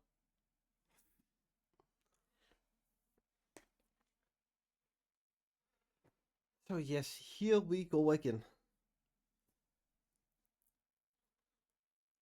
But I'm glad that you will take this willingly and not by force. He called softly, and immediately Mablung and Damrod stepped out of the trees and came back to him. Blindfold these guests, said Faramir. Yeah, food. Straws is not feeling well, so they need some food and some tea. Securely, but not so as to discomfort them. Do not tie their hands. They will give their word not to try and see. I could trust them to shut their eyes of their own accord, but eyes will blink if the feet stumble. Lead, lead them so they do not falter. With green scarves, the two guards now bound up the hobbit's eyes and drew their hoods down almost to their mouths. Then quickly they took each one by the hand and went on their way. All that Frodo and Sam knew of this last mile of the road they learned from guessing in the dark. After a little they found that they were on a path descending steeply. Soon it grew so narrow that they went in single file, brushing a stony wall on either side. Their guards steered them from behind with hands laid firmly on their shoulders. Now and again they came to rough places and were lifted from their feet for a while and then set down again. Always the noise of the running water was on their right hand, and it grew nearer and louder. At length they were halted. Quickly Mablung and Damrod turned them about several times and they lost all sense of direction. They climbed upwards a little. It seemed cold, and the noise of the stream had become faint. Then they were picked up and carried down many steps, and round a corner. Suddenly they heard the water again, loud now, rushing and splashing. All round them it seemed, and they felt the fine rain on their hands and cheeks. Mm. At last they were set on their feet once more. For a moment they stood so, half fearful, blindfold, not knowing where they were, and no one spoke. Then came the voice of Faramir close behind. Let them see, he said. The scarves were removed and their hoods drawn back, and they blinked and gasped. They stood on a wet floor of polished stone, the doorstep, as it were, of a rough hewn gate of rock opening dark behind them. But in front a thin veil of water was hung, so near that Frodo could have put an outstretched arm into it. It faced westward, the level of shafts of the setting sun behind beat upon it, and the red light was broken into many flickering beams of ever changing color. It was as if they stood at the windows of some elven tower, curtained with threaded jewels of silver and gold, and ruby, sapphire, and amethyst, all kindled with an unconsuming fire.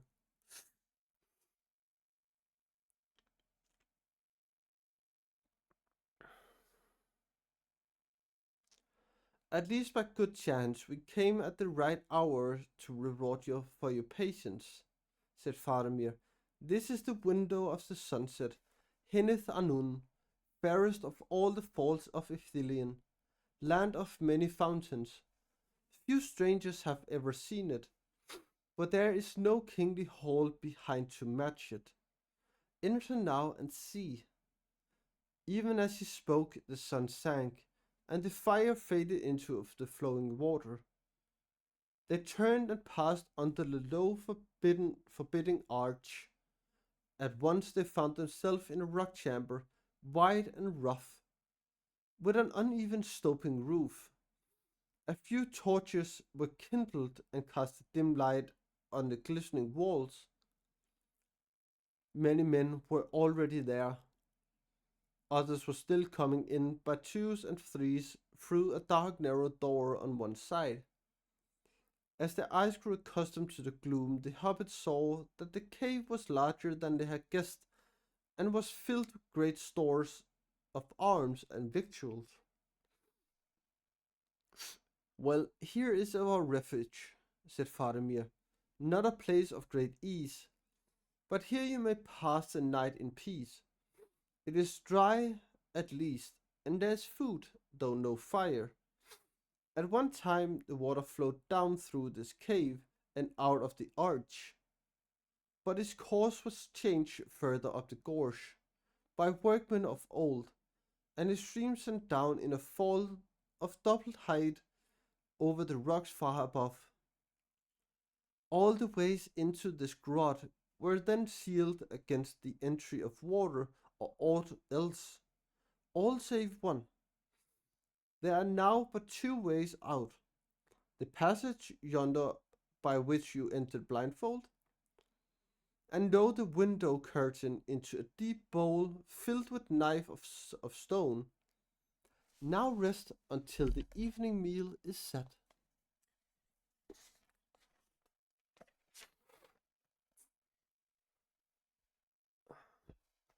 The hobbits were taken to a corner and given a low bed to lie on, if they wished.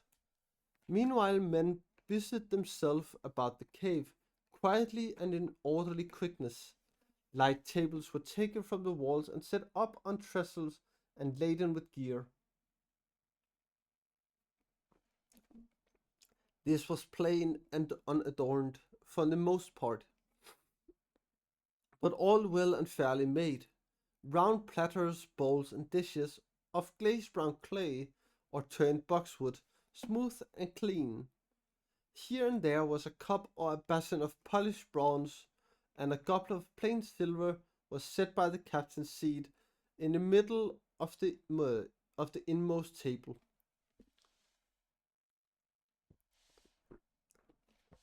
Faramir went about among the men, questioning each as he came in a soft voice. Some came back from the pursuit of the Southrons. Others left behind as scows near the road came in latest. All the Southrons had been accounted for, save only the great Mumak. What happened to him none could say. Of the enemy no movement could be seen, not even an orc spy was abroad.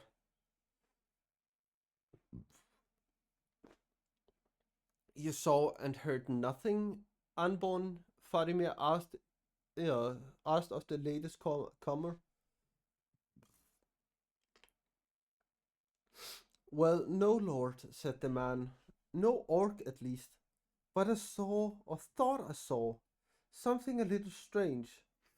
It was getting deep dusk, when the ice make things greater than they should be. So perhaps it may have been no more than a squirrel. Sam pricked up his ears at this. Yes, if so, it was a black squirrel, and I saw no tail. That was that was like a shadow on the ground, and it whisked behind a tree trunk when I drew near, when I drew nigh, and went up aloft as swift as any squirrel could. You will not have us slay wild beasts for no purpose, and it seemed no more. So I tried no arrow. It was too dark for unsure shooting anyway, and the creature was gone into the gloom of the leaves in a twinkling. But I stayed for a while, for it seemed strange, and then I hastened back. I thought I heard the thing hiss at me from high above and turned away. A large squirrel, maybe. Perhaps under the shadow of the unnamed, some of the beasts of Mirkwood are wandering hither to our woods. They have black squirrels there, 'tis said. Perhaps, said Faramir, but that would be an ill omen if it were so. We do not want the escapes of Mirkwood in Ithilien. Sam fancied that he gave a swift glance towards the hobbits as he spoke, but Sam said nothing. For a while he and Frodo lay back and watched the torchlight, and the men moving to and fro speaking in hushed voices. Then suddenly Frodo fell asleep.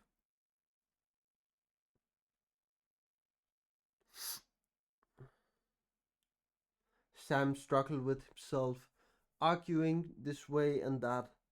He may be all right, he thought, and then he may not. Fair speech may hide a foul heart, he yawned. I could sleep for a week, and I'd be better for it. And what can I do? If I do keep awake, me all alone, and all these great men about? Nothing, Sam Gamgee, but but you got to keep awake all the same. And somehow he managed it. A light faded from the cave door, and the grey veil of falling water grew dim, and was lost in gathering shadow. Always the sound of the water went on, never changing its note, morning or evening or night. It murmured and whispered of sleep. Sam stuck his knuckles in his eyes. Oh, have it nice, Leo. I will see you next time.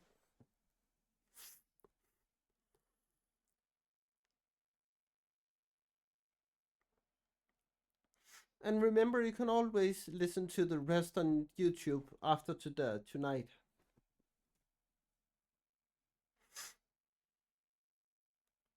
At the moment, we are at 2 hours and 15 minutes.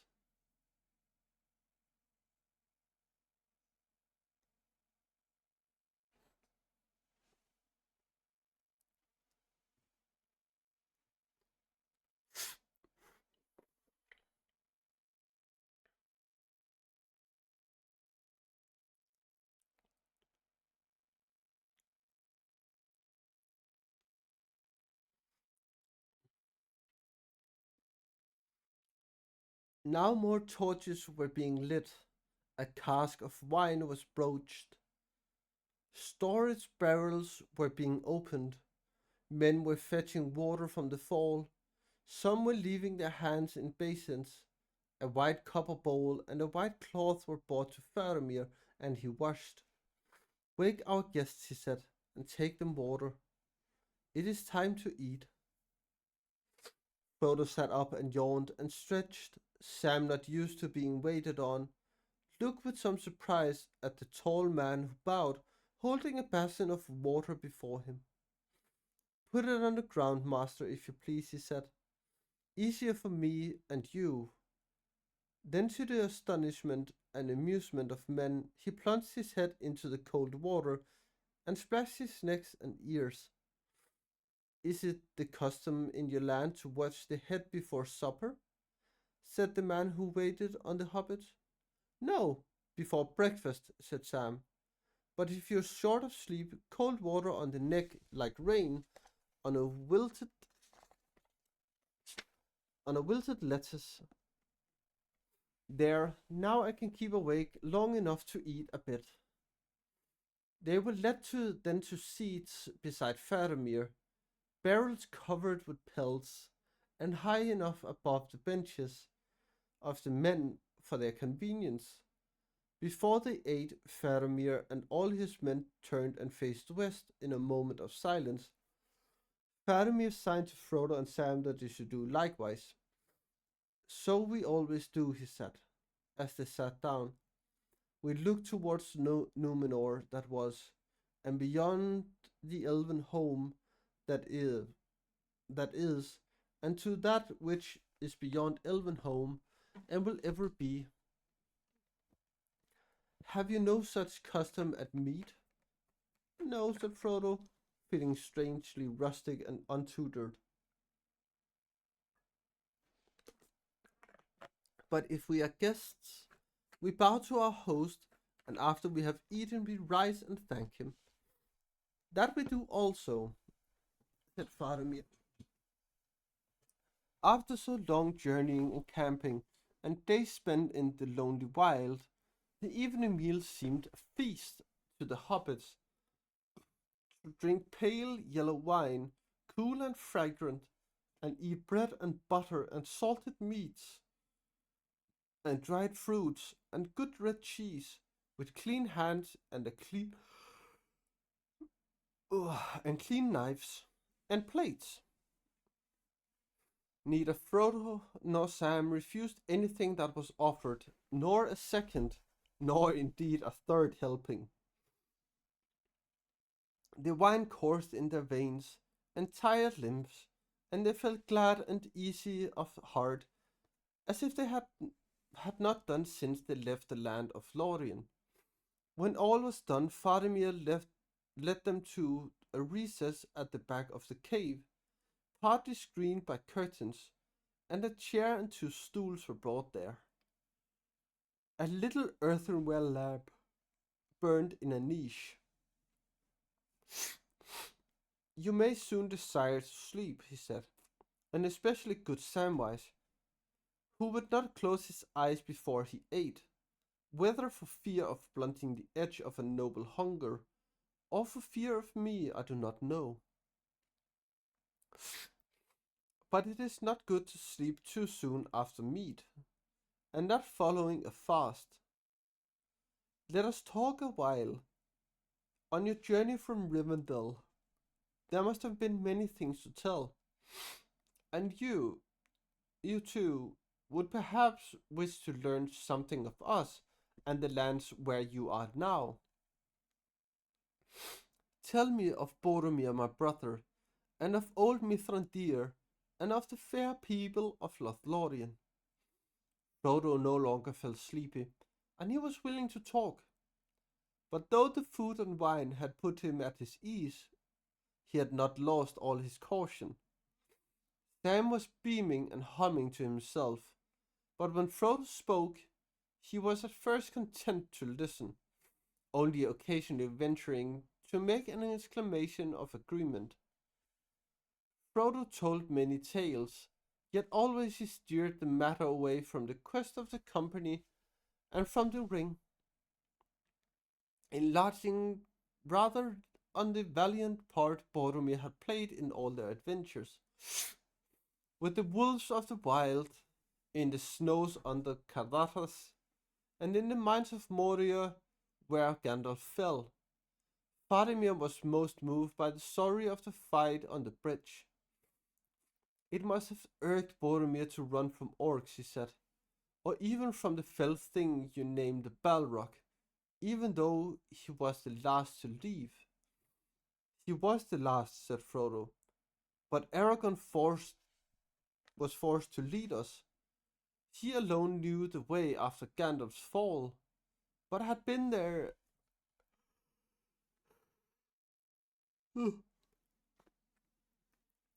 um, but had there been, but had there not been us list of folk to care for, I do not think that either he or Boromir would have fled.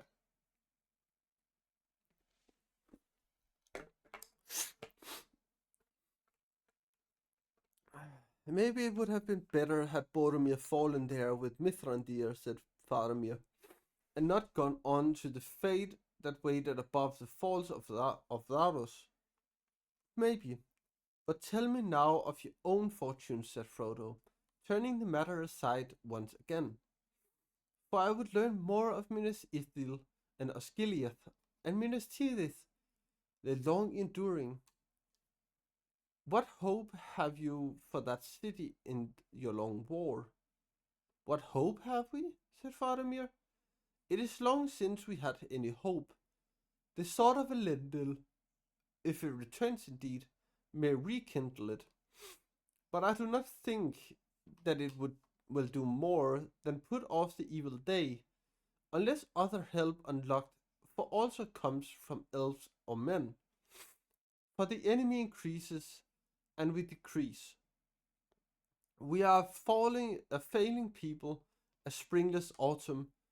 The men of Numenor will settle far and wide on the shores and seaward regions of the great lands. But for the most part, they fell into evils and follies. Many became enamored of the darkness and the black arts. Some were given over wholly to idleness and ease, and some fought among themselves until they were conquered in their weakness by the wild men. It is not said that evil arts were ever practiced in Gondor, or that the Nameless One was ever named in honor there. And the old wisdom and beauty brought out the West remained long in the realm of the sons of Elendil the Fair, and they linger there still. Yet even so it was Gondor that brought out its own decay, falling by degrees into dotage, and thinking that the enemy was asleep, who was only banished, not destroyed. This was ever present because the Numorians still, as they had in their old kingdom, and so lost it, hungered after endless life unchanging. Kings made tombs more splendid than houses of the living, and counted old names in the rolls of the descent dearer than the names of sons. Childless lords sat in aged halls musing on heraldry. In secret chambers, withered men compounded strong elixirs, or in high cold towers asked questions to the stars. And the last king of the line of Anarion had no heir, but the stewards were wiser and more fortunate. Wiser, for they recruited the strength of our people from the sturdy folk of the seacoast, and from the hardy mountaineers of Ered Nimraz, and they made a truce with the proud peoples of the north, who often had assailed us, men of fierce valor, but our kin from far off, unlike the wild Easterlings or the cruel Haradrim. So it came to pass in the days of Sirion the twelfth steward, and my father is the 620th, that they rode to our aid, and at the great fields of Celebrant they destroyed our enemies that had seized the northern provinces. These are the Rohirrims, and we named them masters of horses, and we ceded them to them the fields of Kalanor that are since called Rohan, for that province had long been sparsely peopled, and they became our allies, and have ever proved true to us, aiding us at need, and guarding northern marches and the gap of Rohan. Of our lore and manners they have learned what they would, and their lords speak of speech at need. Yet for the most part they hold by the ways of their own fathers, and to their own memories, and they speak among themselves their own North tongue. And we love them, tall men and fair women, valiant both alike, golden haired, bright eyed, and strong. They remind us of the youth of men, as they were in the elder days. Indeed, it is said by our law masters that they have from of old this affinity with us, that they are come from those same three houses of men as were the Numorians in their beginning, not from Hadar of golden haired, the elf friend maybe, yet from such of people as went not overseas into the west, refusing the call.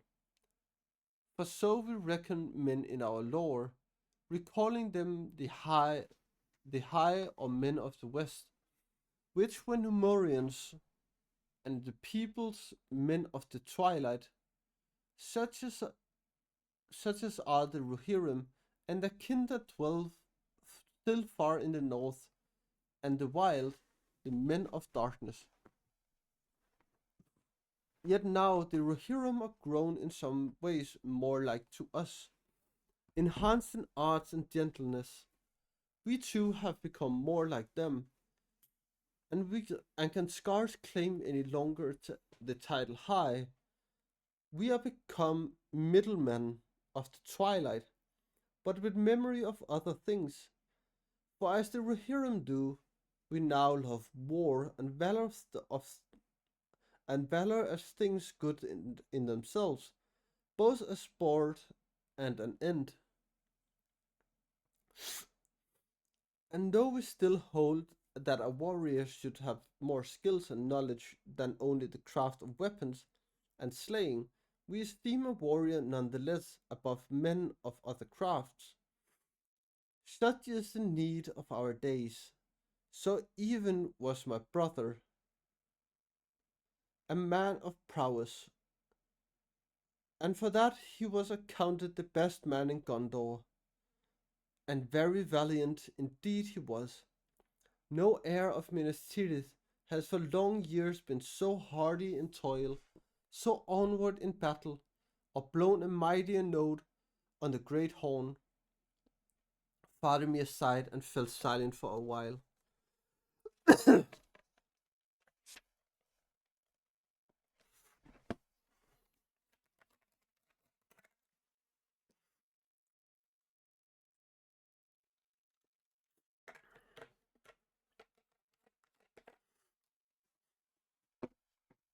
Mm. You don't say much in all your tales about the elves.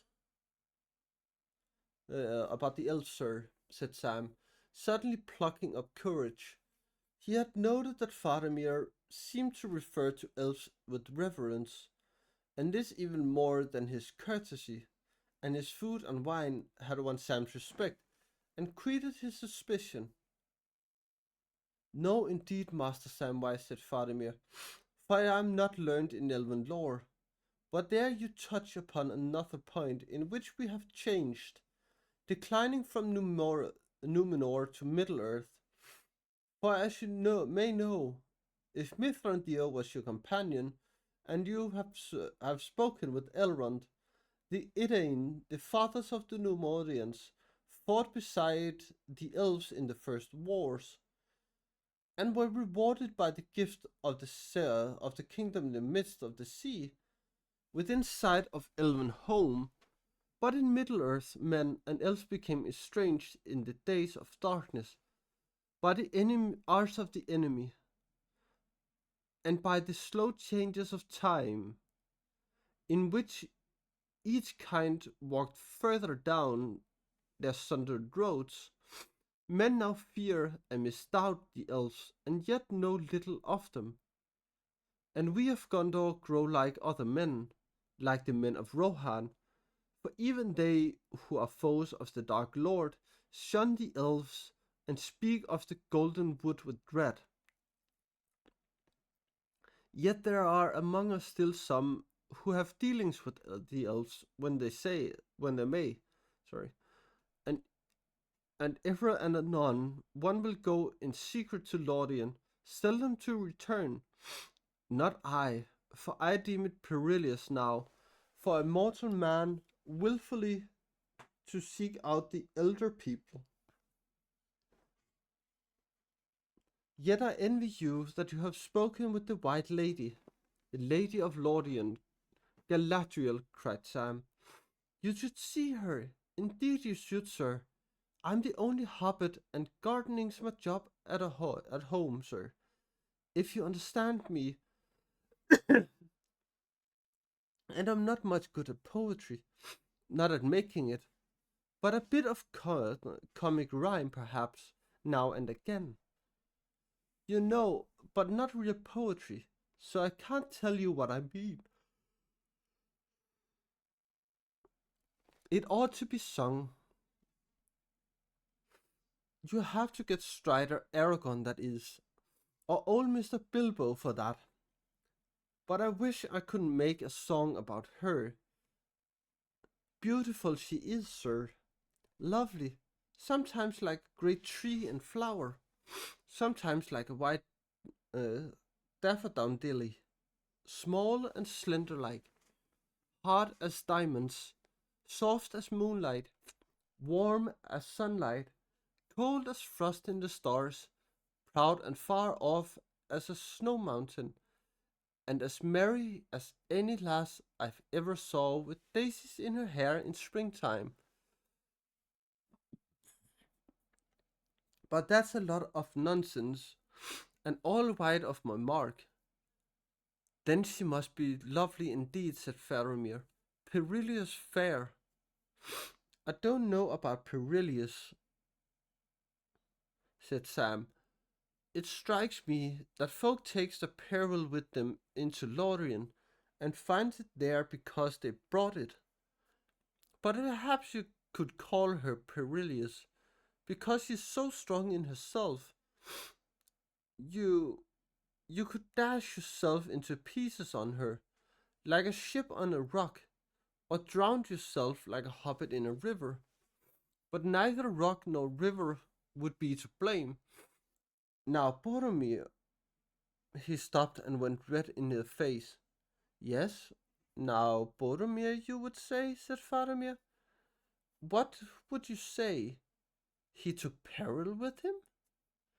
Yes, sir, begging your pardon, and a fine man as your brother was, if I may say so. But you've been warm on the scent all along. Now I watched Boromir and listened to him from Rivendell all down the road, looking after my master as you will understand, and not meaning any harm to Boromir. And it is my opinion that in Lothian he first saw clearly what I guessed sooner, what he wanted. From the moment he first saw it, he wanted the enemy's ring. Sam, cried Frodo aghast. He had fallen deep into his own thoughts for a while. and come out of them suddenly and too late. Save me, said Sam, turning white and then flushing scarlet. There I go again. Whenever you open your big mouth, you put your foot in it, the gaffer used to say to me. And right enough. Oh dear, oh dear. Now look here, sir, he turned, facing up to Faramir, with all the courage that he could muster. Don't you go take advantage of a master because his servant's no better than a fool. You've taken, you've spoken very handsome all along, but me off my guard, talking of elves and all. Uh, but handsome is handsome, does we say. Now's a chance to show your quality. So it seems, said Faramir, slowly and very softly, with a strange smile. So that is the answer to all the riddles. The one ring that was thought to have perished from the world, and Boromir tried to take it by force, and you escape, and ran all the way to me. And here in the wild I have you, two halflings, and a host of men at my call, and the ring of rings, a pretty stroke of fortune, a chance for Faramir, captain of Gondor, to show his quality. Ha! He stood up, very tall and stern, his grey eyes glinting. Frodo and Sam sprung from their stools and set themselves side by side, with their backs to the wall, fumbling for the sword hilts.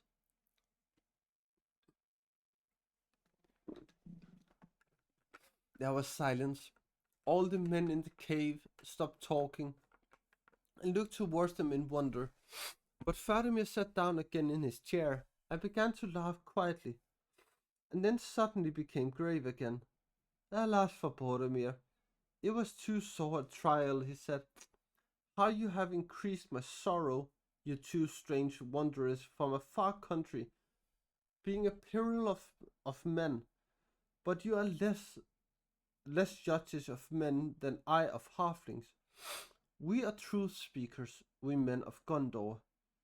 We boast seldom and then perform, or die in the attempt. Not if I found it on the highway would I take it, I said. Even if I was such a man as to desire this thing, and even though I knew not clearly what this thing was when I spoke, still I should take those words as a vow and be held by them. But I am not such a man, or I am wise enough to know that there are some perils from which a man must flee. Sit at peace and be comforted, Samwise. If you seem to have stumbled, think that it was fated to be so. Your heart is red as well as faithful, and saw clearer than your eyes. For strange though it may seem, it was safe to declare this to me. It may even help the master that you love. It should turn to his good, if it is in my power. So be comforted. But do not even name this thing again aloud. Once is enough. The hobbits came back to the seats and sat very quietly. Men turned back to the drink and the talk, perceiving that their captain had not seen it, had perceiving that their captain had had some jest or other with the little guest, and that it was over. Well, Frodo, now at last we understand one another, said Faramir. If you took this thing on yourself, unwilling at others asking, then you have pity and honor from me, and I marvel you. To keep it hid and not use it, you are a new people and a new world to me. Are all your kin of like sort? Your land must be a realm of peace and content, and there must be gardeners in and there must be gardeners in be in high honor. Not all is well there, said Frodo. but certainly gardeners are honoured. But folk must grow weary there, even in the gardens, as all things do under the sun of this world. And you are far from home and wayworn. Not tonight. Sleep, both of you, in peace if you can, fear not. I do not wish to see it, or touch it, or know more of it than I know, which is enough, lest peril perchance waylay me, and I fall lower in the test than Frodo son of Drogo. Go now to rest, but first tell me, only if you will, whither you wish to go, and what to do, for I must watch and wait and think. Time passes. In the morning we must each go swiftly on the ways appointed to us. Frodo had felt him trembling at the first shock of fear past. Now his great weariness came down on him like a cloud. He could dissemble and resist no longer. I was going to find a way into Mordor, he said finally. I was going to Gorgoroth. I must find the mountain of fire and cast the thing into the gulf of doom. Gandalf said so. I do not think I shall ever get there. Faramir stared at him for a moment in great astonishment. Then suddenly he caught him as he swayed, and lifting him gently, carried him to the bed and laid him there, and covered him warmly. At once he fell into a deep sleep. Another bed was set aside for his servant. Sam hesitated for a moment, then bowing very low. "Good night, Captain, my lord," he said. "You took the chance, sir." "Did I so?" said Faramir. "Yes, sir. You showed your quality, the very highest." Faramir smiled. "A pert servant, Master Samwise. But nay, the praise of the praiseworthy is above all rewards. Yet there was naught in this to praise. I had no lure or desire to do other than I have done." "Ah, well, sir," said Sam, "you said my master had an elvish air, and that was good and true. But I can say this, you have an air too, sir, that reminds me of, well, Gandalf of Wizards." "Maybe," said Faramir, "maybe you discern far away the air of Numenor. Good night." And with that, we are gonna end it for today, because we have gotten to the last chapter, the next chapter. So we will see if there is somewhere we will go.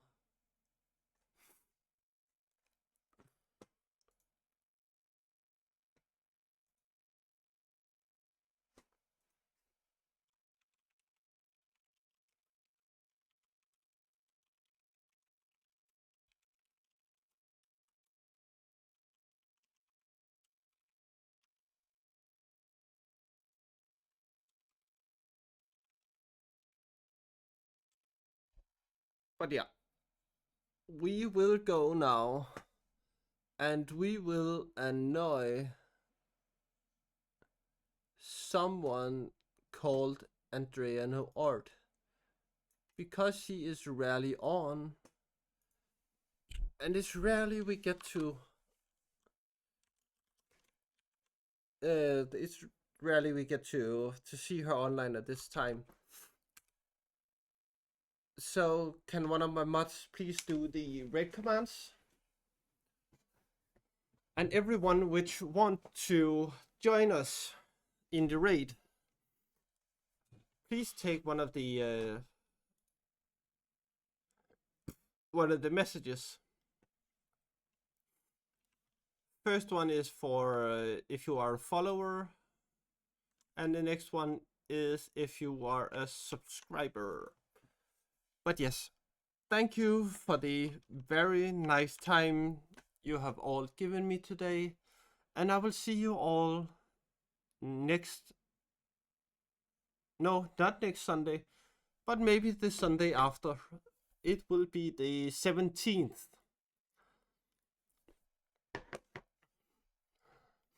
But I will keep you all updated in the week upcoming to the 17th if I'm gonna stream at that point. But have it lovely and stay safe and remember to always take care of yourself. So have a lovely week and I will see you all